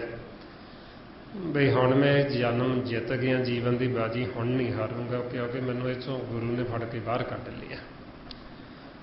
ਸੋ ਇਸ ਲਈ ਫਿਰ ਇੱਥੇ ਮਹਾਰਾਜ ਕਹਿੰਦੇ ਵੀ ਆਪ ਛੱਡ ਕੇ ਬੇਨਤੀ ਕਰੋ, ਤੇ ਫਿਰ ਅਸੀਂ ਇਹ ਸਾਧ ਸੰਗਤ ਕਰਕੇ ਭਵ ਸਾਗਰ ਤੋਂ, ਇਹ ਅਗਨ ਸਾਗਰ ਤੋਂ ਤਰ ਸਕਦੇ ਹਾਂ। ਅੱਗੇ ਮਹਾਰਾਜ ਕਹਿੰਦੇ ਹਰ ਧਨ ਕੇ ਭਰ ਲਿਓ ਭੰਡਾਰ, ਨਾਨਕ ਗੁਰ ਪੂਰੇ ਨਮਸਕਾਰ। ਬਈ ਉਹ ਜੋ ਹਰੀ ਦਾ ਧਨ ਹੈ, ਨਾਮ ਧਨ, ਬਈ ਉਸ ਨਾਮ ਧਨ ਨੂੰ ਭੰਡਾਰ ਆਖਿਆ ਖਜ਼ਾਨਾ। ਬਈ ਉਸ ਖਜ਼ਾਨੇ ਨੂੰ ਤੁਸੀਂ ਸਾਂਭੋ, ਤੁਸੀਂ ਉਹ ਖਜ਼ਾਨੇ ਨੂੰ ਇਕੱਠਾ ਕਰੋ, ਤੇ ਤੁਸੀਂ ਉਹ ਖਜ਼ਾਨਾ ਜਿਹੜਾ ਨਿਧਾਨ, ਵੀ ਉਹਦੀ ਪ੍ਰਾਪਤੀ ਕਰੋ। ਹਰ ਹਰ ਨਾਮ ਨਿਧਾਨ ਹੈ, ਗੁਰਮੁਖ ਪਾਇਆ ਜਾਏ। ਬਈ ਗੁਰਮੁਖਾਂ ਨੇ ਹਰੀ ਤੋਂ ਨਾਮ ਧਨ ਖੱਟ ਲਿਆ, ਤੇ ਜਿਹਨੇ ਫਿਰ ਇਹ ਨਾਮ ਧਨ ਖੱਟਿਆ, ਗੁਰੂ ਦੀ ਸ਼ਰਨ 'ਚ ਗਏ, ਐਸੇ ਗੁਰੂ ਨੂੰ ਨਮਸਕਾਰ ਕਰਦੇ ਨੇ। ਨਾਨਕ ਗੁਰ ਪੂਰੇ ਨਮਸਕਾਰ, ਵੀ ਉਹਨੂੰ ਸਾਡੀ ਪ੍ਰਣਾਮ, ਉਹਨੂੰ ਸਾਡੀ ਨਮਸਕਾਰ ਹੈ, ਉਹਨੂੰ ਸਾਡੀ ਡੰਡੌਤ ਹੈ, ਵੀ ਜਿਹਦੀ ਕਿਰਪਾ ਦੇ ਨਾਲ ਸਾਨੂੰ ਇਹ ਸਾਰਾ ਭੇਤ ਆਇਆ, ਨਾਮ ਦਾ, ਸੱਚ ਦਾ, ਮਾਲਕ ਵਾਹਿਗੁਰੂ ਦਾ। ਬਈ ਜਿਹਦੀ ਕਿਰਪਾ ਦੁਆਰਾ ਅਸੀਂ ਇਹ ਨਾਮ ਧਨ ਖੱਟਿਆ, ਵੀ ਇਹ ਭੰਡਾਰ ਮਿਲਿਆ, ਤੇ ਫਿਰ ਉਸ ਗੁਰੂ ਨੂੰ ਸੀਸ ਝੁਕਾਉਂਦੇ, ਉਹਨੂੰ ਨਮਸਕਾਰ ਕਰਦੇ ਨੇ। ਇਸ ਵਾਸਤੇ ਫਿਰ ਆਪਾਂ ਨੂੰ ਸਮਝਾਉਂਦੇ ਵੀ ਅਸੀਂ ਵੀ ਇਹ ਗੁਰੂ ਦੀ ਸ਼ਰਨ 'ਚ ਜਾ ਕੇ ਸਾਧ ਸੰਗਤ ਕਰਕੇ ਫਿਰ ਹੀ ਅਸੀਂ ਇਹ ਖੇਲ ਨੂੰ ਜਿੱਤ ਸਕਦੇ ਹਾਂ। ਇਹ ਹੀ ਸਾਡਾ ਜਿਹੜਾ ਜੀਵਨ ਇਹ ਸੁਖੀ ਹੋ ਸਕਦਾ, ਨਹੀਂ ਤਾਂ ਸੰਸਾਰ ਦੇ ਵਿੱਚ ਦੁੱਖ ਹੀ ਦੁੱਖ ਨੇ। ਅੱਗੇ ਮਹਾਰਾਜ ਕਹਿੰਦੇ ਖੇਮ ਕੁਸਲ ਸਹਿਜ ਆਨੰਦ ਸਾਧ ਸੰਗ ਭਜ ਪਰਮਾਨੰਦ। ਮਹਾਰਾਜ ਕਹਿੰਦੇ ਵੀ ਫਿਰ ਤੁਸੀਂ ਸਹਿਜ ਦੇ ਵਿੱਚ, ਆਨੰਦ ਦੇ ਵਿੱਚ ਸਦਾ ਤੁਹਾਡਾ ਮਨ ਹੈ ਜਿਹੜਾ ਉਹ ਸੁਖੀ ਹੋ ਜਾਏਗਾ ਜਦੋਂ ਅਸੀਂ ਸਾਧ ਸੰਗਤ ਦੇ ਵਿੱਚ ਆਉਂਦੇ ਹਾਂ ਤੇ ਉਸ ਪਰਮ ਆਨੰਦ ਪਰਮਾਤਮਾ ਨਿਰੰਕਾਰ ਵਾਹਿਗੁਰੂ ਦਾ ਸਿਮਰਨ ਕਰਦੇ ਹਾਂ। ਹੁਣ ਜਦੋਂ ਆਪਾਂ ਇਸ ਸਤ ਸੰਗਤ ਦੇ ਵਿੱਚ ਆਉਂਦੇ, ਸਤ ਸੰਗਤ ਦੇ ਵਿੱਚ ਇੱਕ ਮਾਲਕ ਦਾ ਨਾਮ ਜਪਿਆ ਜਾਂਦਾ ਹੈ ਤੇ ਆਪਾਂ ਨੂੰ ਫਿਰ ਇਹ ਸਾਧ ਸੰਗਤ ਦੀ ਨਿਸ਼ਾਨੀ ਦੱਸਦੇ ਵੀ ਜਿੱਥੇ ਸਿਮਰਨ ਹੁੰਦਾ ਹੋਵੇ ਪਰਮਾਤਮਾ ਦਾ, ਐਸੀ ਸੰਗਤ 'ਚ ਜਾ ਕੇ ਚੁੱਪ ਕਰਕੇ ਬੈਠ ਜਾਓ। ਮਹਾਰਾਜ ਕਹਿੰਦੇ ਤਿਤ ਜਾਏ ਬਹੁ ਸਤ ਸੰਗਤੀ ਜਿਸੇ ਹਰਿ ਕਾ ਹਰ ਨਾਮ ਬਲੋਈਏ। ਜਿਸੇ ਦਾ ਮਾਲਕ ਦਾ ਨਾਮ ਬਲੋਇਆ ਜਾਂਦਾ, ਸਿਮਰਨ ਹੁੰਦਾ, ਉੱਥੇ ਚੁੱਪ ਕਰਕੇ ਬੈਠੋ। ਤੇ ਜਿੱਥੇ ਕਿਸੇ ਦੀ ਨਿੰਦਿਆ ਹੁੰਦੀ, ਕਿਸੇ ਨਾਲ ਵੈਰ ਵਿਰੋਧ ਈਰਖਾ ਨਫ਼ਰਤ ਦੀ ਗੱਲ ਚੱਲਦੀ, ਉੱਥੋਂ ਚੁੱਪ ਕਰਕੇ ਫਤਿਹ ਬੁਲਾਓ ਤੇ ਉੱਠ ਕੇ ਚਲੇ ਜਾਓ। ਤੇ ਨਾਲ ਦੀ ਨਾਲ ਹੀ ਸਿਮਰਨ ਕਰਕੇ ਉਹ ਜਿਹੜੀ ਮੈਲ ਲੱਗੀ ਹੈ ਸਾਡੇ, ਉਹਨੂੰ ਝਾੜ ਦਿਓ ਤਾਂ ਕਿ ਉਹ ਸਾਡੇ ਮਨ ਦੇ ਉੱਤੇ ਮੈਲ ਲੱਗੀ ਨਾ ਰਹੇ ਜੀ। ਉਸ ਨੂੰ ਫਿਰ ਗੁਰਬਾਣੀ 'ਚ ਪਾਪ ਕਹਿੰਦੇ ਨੇ। ਜਿਵੇਂ ਜੀਵ ਕਹਿੰਦਾ ਨਾ ਸੰਸਾਰ 'ਚ ਵੀ ਆਹ ਪਾਪ ਹੈ ਜੀ, ਆਏ ਮੇਰੇ ਤੇ ਪਾਪ ਨਾ ਚੜ੍ਹ ਜੇ। ਅਸਲ ਦੇ ਵਿੱਚ ਸਾਡੇ ਤੇ ਪਾਪ ਪਤਾ ਕਦੋਂ ਚੜ੍ਹਦੇ? ਸਾਡੇ ਤੇ ਪਾਪ ਚੜ੍ਹਦੇ ਨਿੰਦਿਆ ਦੀ। ਜਦੋਂ ਅਸੀਂ ਕਿਸੇ ਦੀ ਨਿੰਦਿਆ ਕਰਦੇ ਹਾਂ ਉਹ ਸਾਡੇ ਤੇ ਪਾਪ ਚੜ੍ਹਦਾ। ਜਦੋਂ ਅਸੀਂ ਕਿਸੇ ਨਾਲ ਵੈਰ ਵਿਰੋਧ ਕਰਦੇ ਹਾਂ, ਕਿਸੇ ਨਾਲ ਈਰਖਾ ਕਰਦੇ ਹਾਂ, ਨਫ਼ਰਤ ਕਰਦੇ ਹਾਂ, ਉਹ ਪਾਪ ਹੈ। ਉਹ ਪਾਪਾਂ ਦੀ ਮੈਲ ਸਾਡੇ ਤੇ ਚੜ੍ਹਦੀ ਹੈ। ਹੋਰ ਜਿਹਨੂੰ ਸੰਸਾਰ 'ਚ ਜੀਵ ਕਹਿੰਦਾ ਵੀ ਆਹ ਪਾਪ ਆਏ ਨਾ ਹੋ ਜੇ, ਉਹ ਨਹੀਂ। ਪਾਪ ਸਾਡਾ ਜਿਹੜਾ ਇਹ ਮਨ ਹੈ, ਇਹ ਮਨ 'ਤੇ ਪਾਪਾਂ ਦੀ ਮੈਲ ਲੱਗਦੀ ਤੇ ਉਹ ਮੈਲ ਲੱਗਦੀ ਹੈ ਵਿਚਾਰਾਂ ਦੀ, ਔਰਨਿਆਂ ਦੀ। ਇਸ ਵਾਸਤੇ ਫਿਰ ਆਪਾਂ ਨੂੰ ਕਹਿੰਦੇ ਵੀ ਜਦੋਂ ਅਸੀਂ ਸਾਧ ਸੰਗਤ ਕਰਦੇ ਹਾਂ ਫਿਰ ਅਸੀਂ ਉਹ ਪਰਮ ਆਨੰਦ ਪਰਮਾਤਮਾ ਵਾਹਿਗੁਰੂ ਨੂੰ ਧਿਆਉਂਦੇ ਹਾਂ ਤੇ ਉਹਨੂੰ ਧਿਆਉਣ ਦੇ ਨਾਲ ਫਿਰ ਸਾਡੇ ਮਨ 'ਤੇ ਜਿਹੜੀ ਇਹ ਪਾਪਾਂ ਦੀ ਮੈਲ ਲੱਗੀ ਹੁੰਦੀ ਹੈ, ਸਾਰੀ ਮੈਲ ਲੈ ਜਾਂਦੀ ਹੈ। ਇਸ ਜਨਮ ਦੀ ਤਾਂ ਕੀ, ਜਨਮਾਂ ਜਮੰਤਰਾਂ ਦੀ ਸਾਡੇ ਮਨ ਤੋਂ ਮੈਲ ਉਤਰ ਜਾਂਦੀ ਹੈ। ਮਹਾਰਾਜ ਕਹਿੰਦੇ ਹਲਤ ਸੁਖ ਪਲਤ ਸੁਖ ਸਰਬ ਸੁਖ ਸਿਮਰਨੋ ਨਾਮ ਗੋਬਿੰਦ ਕਾ ਸਦਾ ਲੀਜੇ ਮਿਟੇ ਕਮਾਣੇ ਪਾਪ ਚਿਰਾਣੇ ਸਾਧ ਸੰਗਤ ਮਿਲ ਮੁਆ ਜੀਜੇ। ਵੀ ਜਦੋਂ ਅਸੀਂ ਸਾਧ ਸੰਗਤ 'ਚ ਮਿਲ ਕੇ ਸਿਮਰਨ ਕਰਦੇ, ਜਿਹੜੇ ਚਿਰਾਂ ਦੇ ਪਾਪ ਸਾਡੇ ਕੀਤੇ ਹੋਏ ਪਾਪ ਕੀ ਵਿਚਾਰ ਫੁਰਨੇ, ਜੋ ਪਾਪਾਂ ਦੀ ਮੈਲ ਨਿੰਦਿਆ ਦੀ ਵੈਰ ਵਿਰੋਧ ਦੀ ਸਾਡੇ ਮਨ 'ਤੇ ਚੜ੍ਹੀ ਹੈ, ਉਹ ਸਾਰੀ ਮੈਲ ਲੱਥ ਜਾਂਦੀ ਹੈ। ਅੱਗੇ ਮਹਾਰਾਜ ਕਹਿੰਦੇ ਨਰਕ ਨਿਵਾਰ ਆਧਾਰੋ ਜੀਓ ਗੁਣ ਗੋਬਿੰਦ ਅੰਮ੍ਰਿਤ ਰਸ ਪੀਓ। ਬਈ ਜੋ ਸਾਡਾ ਮਨ ਹੈ ਵਾਰ-ਵਾਰ ਨਰਕਾਂ ਦੇ ਵਿੱਚ, ਜੋ ਵਾਰ-ਵਾਰ ਅਸੀਂ ਜੰਮਦੇ ਮਰਦੇ ਹਾਂ, ਜੋ ਵਾਰ-ਵਾਰ ਅਸੀਂ ਜੂਨਾ ਚਾਹੁੰਦੇ ਹਾਂ, ਉਹ ਤੋਂ ਫਿਰ ਸਾਡਾ ਛੁਟਕਾਰਾ ਹੋ ਜੇ, ਸਾਡੇ ਜੀ ਦਾ ਆਧਾਰ ਹੋ ਜੇ, ਸਾਡਾ ਜੀਵਨ ਜਿਹੜਾ ਉਹ ਅਸੀਂ ਜੀਵਨ ਮੁਕਤ ਹੋ ਜਾਈਏ। ਤੇ ਆਪਾਂ ਨੂੰ ਕਹਿੰਦੇ ਫਿਰ ਮਾਲਕ ਦੇ ਗੁਣ ਗਾ ਕੇ, ਉਹਦਾ ਸਿਮਰਨ ਕਰਕੇ ਤੁਸੀਂ ਅੰਮ੍ਰਿਤ ਰਸ ਦੀ ਪ੍ਰਾਪਤੀ ਕਰੋ। ਅੰਮ੍ਰਿਤ ਰਸ ਸਾਡੇ ਮਨ ਦੀ ਖੁਰਾਕ ਹੈ। ਜਿਉਂ-ਜਿਉਂ ਆਪਾਂ ਸਿਮਰਨ ਕਰਾਂਗੇ ਸਾਡੀ ਸੁਰਤੀ ਨਾਮ ਦੇ ਨਾਲ ਅੰਦਰੋਂ ਜੁੜ ਜੇਗੀ, ਸਾਨੂੰ ਅੰਮ੍ਰਿਤ ਰਸ ਦੀ ਪ੍ਰਾਪਤੀ ਹੁੰਦੀ। ਤੇ ਜਦੋਂ ਅਸੀਂ ਅੰਮ੍ਰਿਤ ਪੀਂਦੇ ਤੇ ਅਸੀਂ ਸਦਾ ਵਾਸਤੇ ਅਮਰ ਹੋ ਜਾਂਦੇ। ਅੰਮ੍ਰਿਤ ਪੀਵੇ ਅੰਮ੍ਰਿਤ ਹੋਵੇ। ਅੰਮ੍ਰਿਤ ਆਪਣੇ ਮਨ ਦੀ ਖੁਰਾਕ, ਸਾਡੇ ਮਨ ਦਾ ਭੋਜਨ ਹੈ। ਇਹ ਆਪਾਂ ਨੂੰ ਕਹਿੰਦੇ ਮਾਲਕ ਦੇ ਗੁਣ ਗਾ ਕੇ ਤੁਸੀਂ ਉਹ ਅੰਮ੍ਰਿਤ ਰਸ ਦੀ ਪ੍ਰਾਪਤੀ ਕਰ ਸਕਦੇ ਹੋ। ਅੱਗੇ ਮਹਾਰਾਜ ਕਹਿੰਦੇ ਚਿੱਤ ਚਿੱਤ ਬੋ ਨਰਾਇਣ ਏਕ, ਏਕ ਰੂਪ ਜਾ ਕੇ ਰੰਗ ਅਨੇਕ। ਆਪਣੇ ਮਨ ਨੂੰ ਕਹਿੰਦੇ ਵੀ ਤੂੰ ਚਿੱਤ ਦੇ ਵਿੱਚ ਉਸ ਨਰੈਣ ਇੱਕ ਨੂੰ ਮਾਲਕ ਨੂੰ ਚੇਤੇ ਕਰ, ਤੂੰ ਉਸ ਨੂੰ ਧਿਆ। ਜਿਹੜਾ ਆਪ ਮਾਲਕ ਇੱਕ ਰੂਪ ਹੈ ਨਿਰੰਕਾਰ, ਤੇ ਜਿਹਦੇ ਫਿਰ ਇੱਧਰ ਅਨੇਕਾਂ ਰੂਪ ਦੇ ਵਿੱਚ ਉਹ ਪ੍ਰਗਟ ਹੋਏ ਨੇ। ਬਈ ਇਸ ਸੰਸਾਰ ਦੇ ਵਿੱਚ ਜੋ ਆਪਾਂ ਦੇਖਦੇ ਹਾਂ ਇਹ ਉਹਦਾ ਸਰਗਮ ਰੂਪ ਹੈ ਮਾਲਕ ਦਾ, ਜਿਹਨੂੰ ਮਾਰੇ ਕਹਿੰਦੇ ਅਨੇਕ ਰੰਗ ਨਿਰਗੁਣ ਇੱਕ ਰੰਗਾ, ਆਪ ਜਲ ਆਪੇ ਤਰੰਗਾ। ਬਈ ਮਾਲਕ ਦਾ ਤਾਂ ਇੱਕ ਰੂਪ ਹੈ ਤੇ ਅਨੇਕ ਰੂਪ 'ਚ ਪ੍ਰਗਟ ਹੋਏ, ਜਿਵੇਂ ਆਪ ਹੀ ਜਲ ਤੇ ਆਪ ਹੀ ਜਲ 'ਚੋਂ ਤਰੰਗ ਉੱਠਦੀ, ਉਹ ਤਰੰਗਾਂ ਨਹੀਂ। ਸੋ ਇਸੇ ਤਰ੍ਹਾਂ ਹੀ ਫਿਰ ਮਨ ਨੂੰ ਕਹਿੰਦੇ ਵੀ ਤੂੰ ਇੱਕ ਨੂੰ ਚਿੱਤ 'ਚ ਵਸਾ, ਮਾਲਕ ਨੂੰ, ਵੀ ਜਿਹਦਾ ਇੱਕ ਰੂਪ ਹੈ, ਜਿਹੜਾ ਸਰਬ ਵਿਆਪਕ ਹਰ ਥਾਂ 'ਤੇ ਮੌਜੂਦ ਹੈ, ਜਿਉਂ ਕਿ ਜਿਹਦਾ ਆਪਾਂ ਨੂੰ ਦੱਸਿਆ ਵੀ ਕੋਈ ਰੂਪ ਰੰਗ ਰੇਖ ਭੇਖ ਨਹੀਂ, ਜੋ ਨਿਰੋਲ ਪ੍ਰਕਾਸ਼। ਆਪਾਂ ਉਸ ਨੂੰ ਆਪਦੇ ਮਨ ਦੇ ਵਿੱਚ ਵਸਾਉਣਾ। ਫੇਰ ਮਹਾਰਾਜ ਕਹਿੰਦੇ ਗੋਪਾਲ ਦਮੋਦਰ ਦੀਨ ਦਿਆਲ, ਦੁੱਖ ਭੰਜਨ ਪੂਰਨ ਕਿਰਪਾਲ। ਬਈ ਜੋ ਮਾਲਕ ਦਿਆਲੂ ਕਿਰਪਾਲੂ, ਜੋ ਸਾਡੇ ਦੁੱਖਾਂ ਦਾ ਨਾਸ਼ ਕਰਨ ਵਾਲਾ, ਸਾਡੇ ਦੁੱਖ ਹਰਨ ਵਾਲਾ। ਆਪਾਂ ਨੂੰ ਕਹਿੰਦੇ ਵੀ ਦੁੱਖ ਸਾਡੇ ਉਦੋਂ ਨਾਸ਼ ਹੁੰਦੇ ਜਦੋਂ ਅਸੀਂ ਅੰਦਰੋਂ ਨਾਮ ਦੇ ਨਾਲ, ਸ਼ਬਦ ਗੁਰੂ ਨਾਲ ਜੁੜ ਜਾਂਦੇ। ਨਾਮ ਜੋ ਸ਼ਬਦ ਗੁਰੂ ਹੈ ਨਾਦ, ਉਹਦੀ ਫਿਰ ਮਹਿਮਾ ਕਰਦੇ। ਦੁੱਖ ਭੰਜਨ ਤੇਰਾ ਨਾਮ ਜੀ, ਦੁੱਖ ਭੰਜਨ ਤੇਰਾ ਨਾਮ। ਇਹ ਮਾਲਕ ਦਾ ਜੋ ਨਾਮ ਹੈ ਉਹ ਦੁੱਖਾਂ ਦਾ ਖਾਤਮਾ ਕਰ ਦਿੰਦਾ, ਉਹ ਸਾਡੇ ਦੁੱਖ ਦਰਦ ਜਿਹੜੇ ਉਹਨਾਂ ਦਾ ਨਾਸ਼ ਕਰ ਦਿੰਦਾ ਹੈ। ਇਸ ਲਈ ਫਿਰ ਆਪਾਂ ਨੂੰ ਕਹਿੰਦੇ ਵੀ ਉਹ ਕਿਰਪਾਲੂ ਦਿਆਲੂ ਮਾਲਕ, ਉਹਨੂੰ ਧਿਆਵੋ, ਤੇ ਜਿਹਨੂੰ ਧਿਆਉਣ ਦੇ ਨਾਲ ਸਾਡੇ ਦੁੱਖਾਂ ਦਾ ਨਾਸ਼ ਹੁੰਦਾ ਹੈ। ਇਹ ਮਹਾਰਾਜ ਕਹਿੰਦੇ ਸਿਮਰ ਸਿਮਰ ਨਾਮ ਬਾਰੰਗਬਾਰ, ਨਾਨਕ ਜੀ ਕਾ ਇਹ ਆਧਾਰ।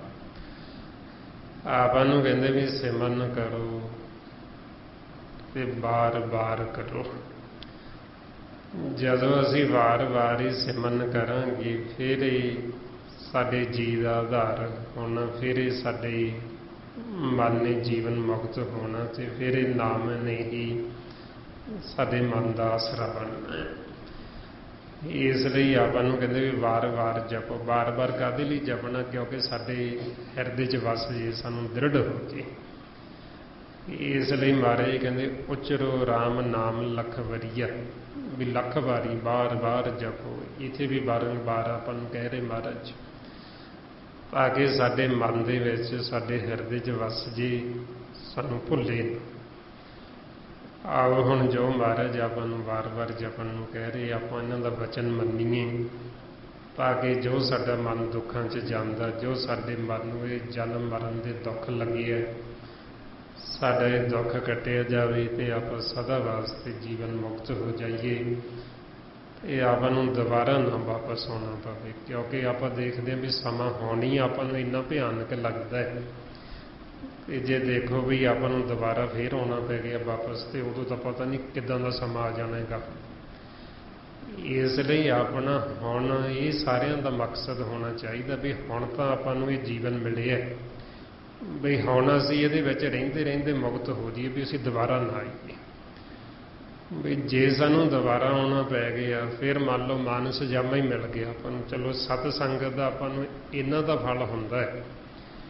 ਬਈ ਅਸੀਂ ਜੇ ਹੁਣ ਪਰਮਾਤਮਾ ਨੂੰ ਨਹੀਂ ਵੀ ਮਿਲਦੇ, ਆਪਾਂ ਸਤ ਸੰਗਤ ਕਰੀ ਜਾਂਦੇ, ਪਰਮਾਤਮਾ ਨਾਲ ਸਾਡਾ ਮਿਲਾਪ ਨਹੀਂ ਹੋਇਆ, ਫਿਰ ਸਾਨੂੰ ਦੁਬਾਰਾ ਮਾਨਸ ਜਾਮਾ ਦੇ ਦਿੰਦੇ। ਅਸੀਂ ਹੋਰਾਂ ਜੂਨਾਂ 'ਚ ਨਹੀਂ ਜਾਂਦੇ, ਸਾਨੂੰ ਦੁਬਾਰਾ ਮੌਕਾ ਦਿੰਦੇ ਵੀ ਇਹਨਾਂ ਨੇ ਸੰਗਤ ਕੀਤੀ, ਵੀ ਇਹਨਾਂ ਦਾ ਸਮਾਂ ਖਤਮ ਹੋ ਗਿਆ। ਜੇ ਇਹਨਾਂ ਕੋਲ ਹੋਰ ਸਮਾਂ ਹੁੰਦਾ, ਹੋ ਸਕਦਾ ਹੈ ਘਰੇ ਵਾਪਸ ਆ ਜਾਂਦੇ। ਫਿਰ ਇਸ ਚੀਜ਼ ਤੋਂ ਖੁਸ਼ ਹੋ ਕੇ ਮਾਲਕ ਸਾਨੂੰ ਦੁਬਾਰਾ ਮਾਨਸ ਦੇ ਹੀ ਦੇ ਦਿੰਦੇ ਵੀ ਫਿਰ ਇਹਨਾਂ ਨੂੰ ਮੌਕਾ ਦਿਓ ਇੱਕ ਵਾਰੀ। ਉਹ ਜੇ ਸਾਨੂੰ ਮੰਨ ਲਓ ਵੀ ਦੁਬਾਰਾ ਮਾਨਸ ਜਾਮਾ ਮਿਲ ਵੀ ਜਾਂਦਾ ਹੈ, ਤੇ ਮਾਨਸ ਜਾਮੇ ਵਿੱਚ ਸਾਨੂੰ ਪੂਰਨ ਗੁਰੂ ਨਾ ਮਿਲੇ, ਸਾਨੂੰ ਸਤ ਸੰਗਤ ਨਾ ਮਿਲੇ, ਤੇ ਅਸੀਂ ਫਿਰ ਨਹੀਂ ਜੀਵਨ ਦਾ ਲਾਹਾ ਕੱਟ ਸਕਦੇ। ਅਸੀਂ ਫਿਰ ਇੱਧਰ ਆ ਕੇ ਕਰਮ ਨਾਲ ਜੁੜ ਜਾਂਦੇ, ਤੇ ਦਿਨ ਰਾਤ ਪਸ਼ੂਆਂ ਵਾਂਗੂ ਕੰਮ ਹੀ ਕੀਤੀ ਜਾਂਦੇ। इस वास्ते फिर आपां नूं कहंदे भी आपदे जीवन का लाहा खट्टण वास्ते हुण साडे कोल बड़ा सुनहरी मौका है, भी हुण वेला हुण समा। इस करके कहंदे भी वार वार जपो ते आपदे हिरदे च वसा लो। आओ हुण किवें जपना, जो महाराज आपां नूं इस आस गिरासे मन दसदे। आओ सारे गुरमुख प्यारे करो जी शुरू। वाहिगुरू वाहिगुरू वाहिगुरू वाहिगुरू वाहिगुरू वाहिगुरू वाहिगुरू वाहिगुरू वाहिगुरू वाहिगुरू।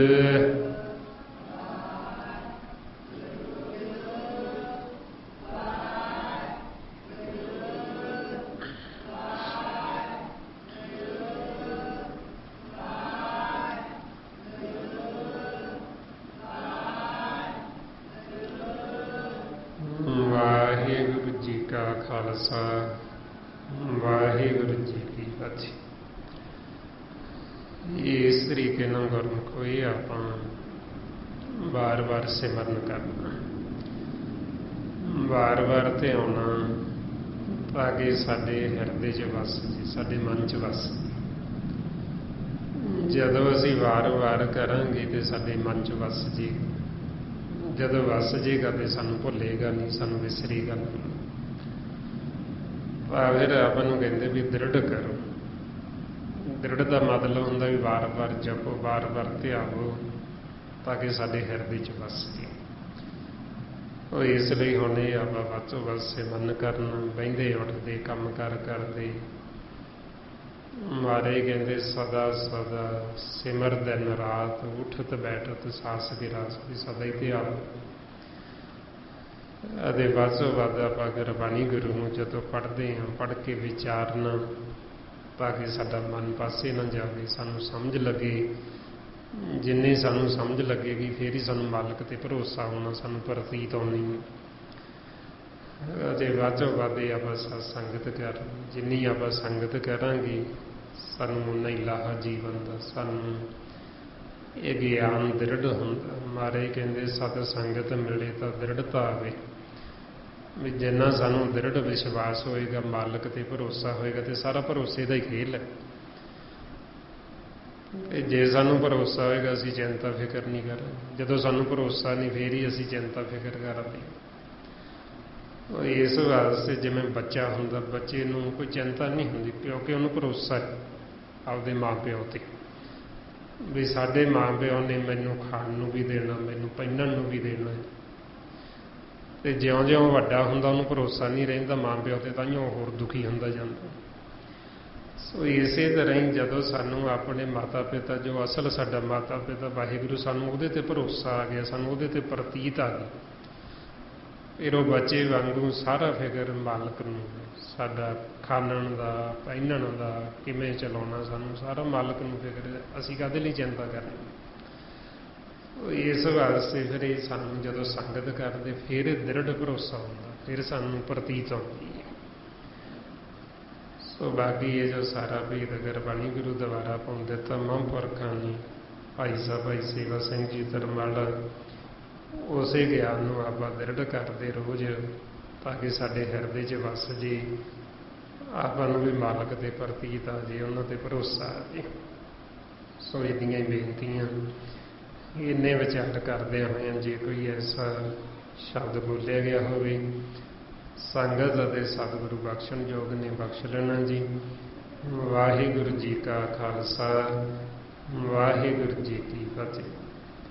वाहिगुरू वाहिगुरू वाहिगुरू वाहिगुरू वाहिगुरू वाहिगुरू वाहिगुरू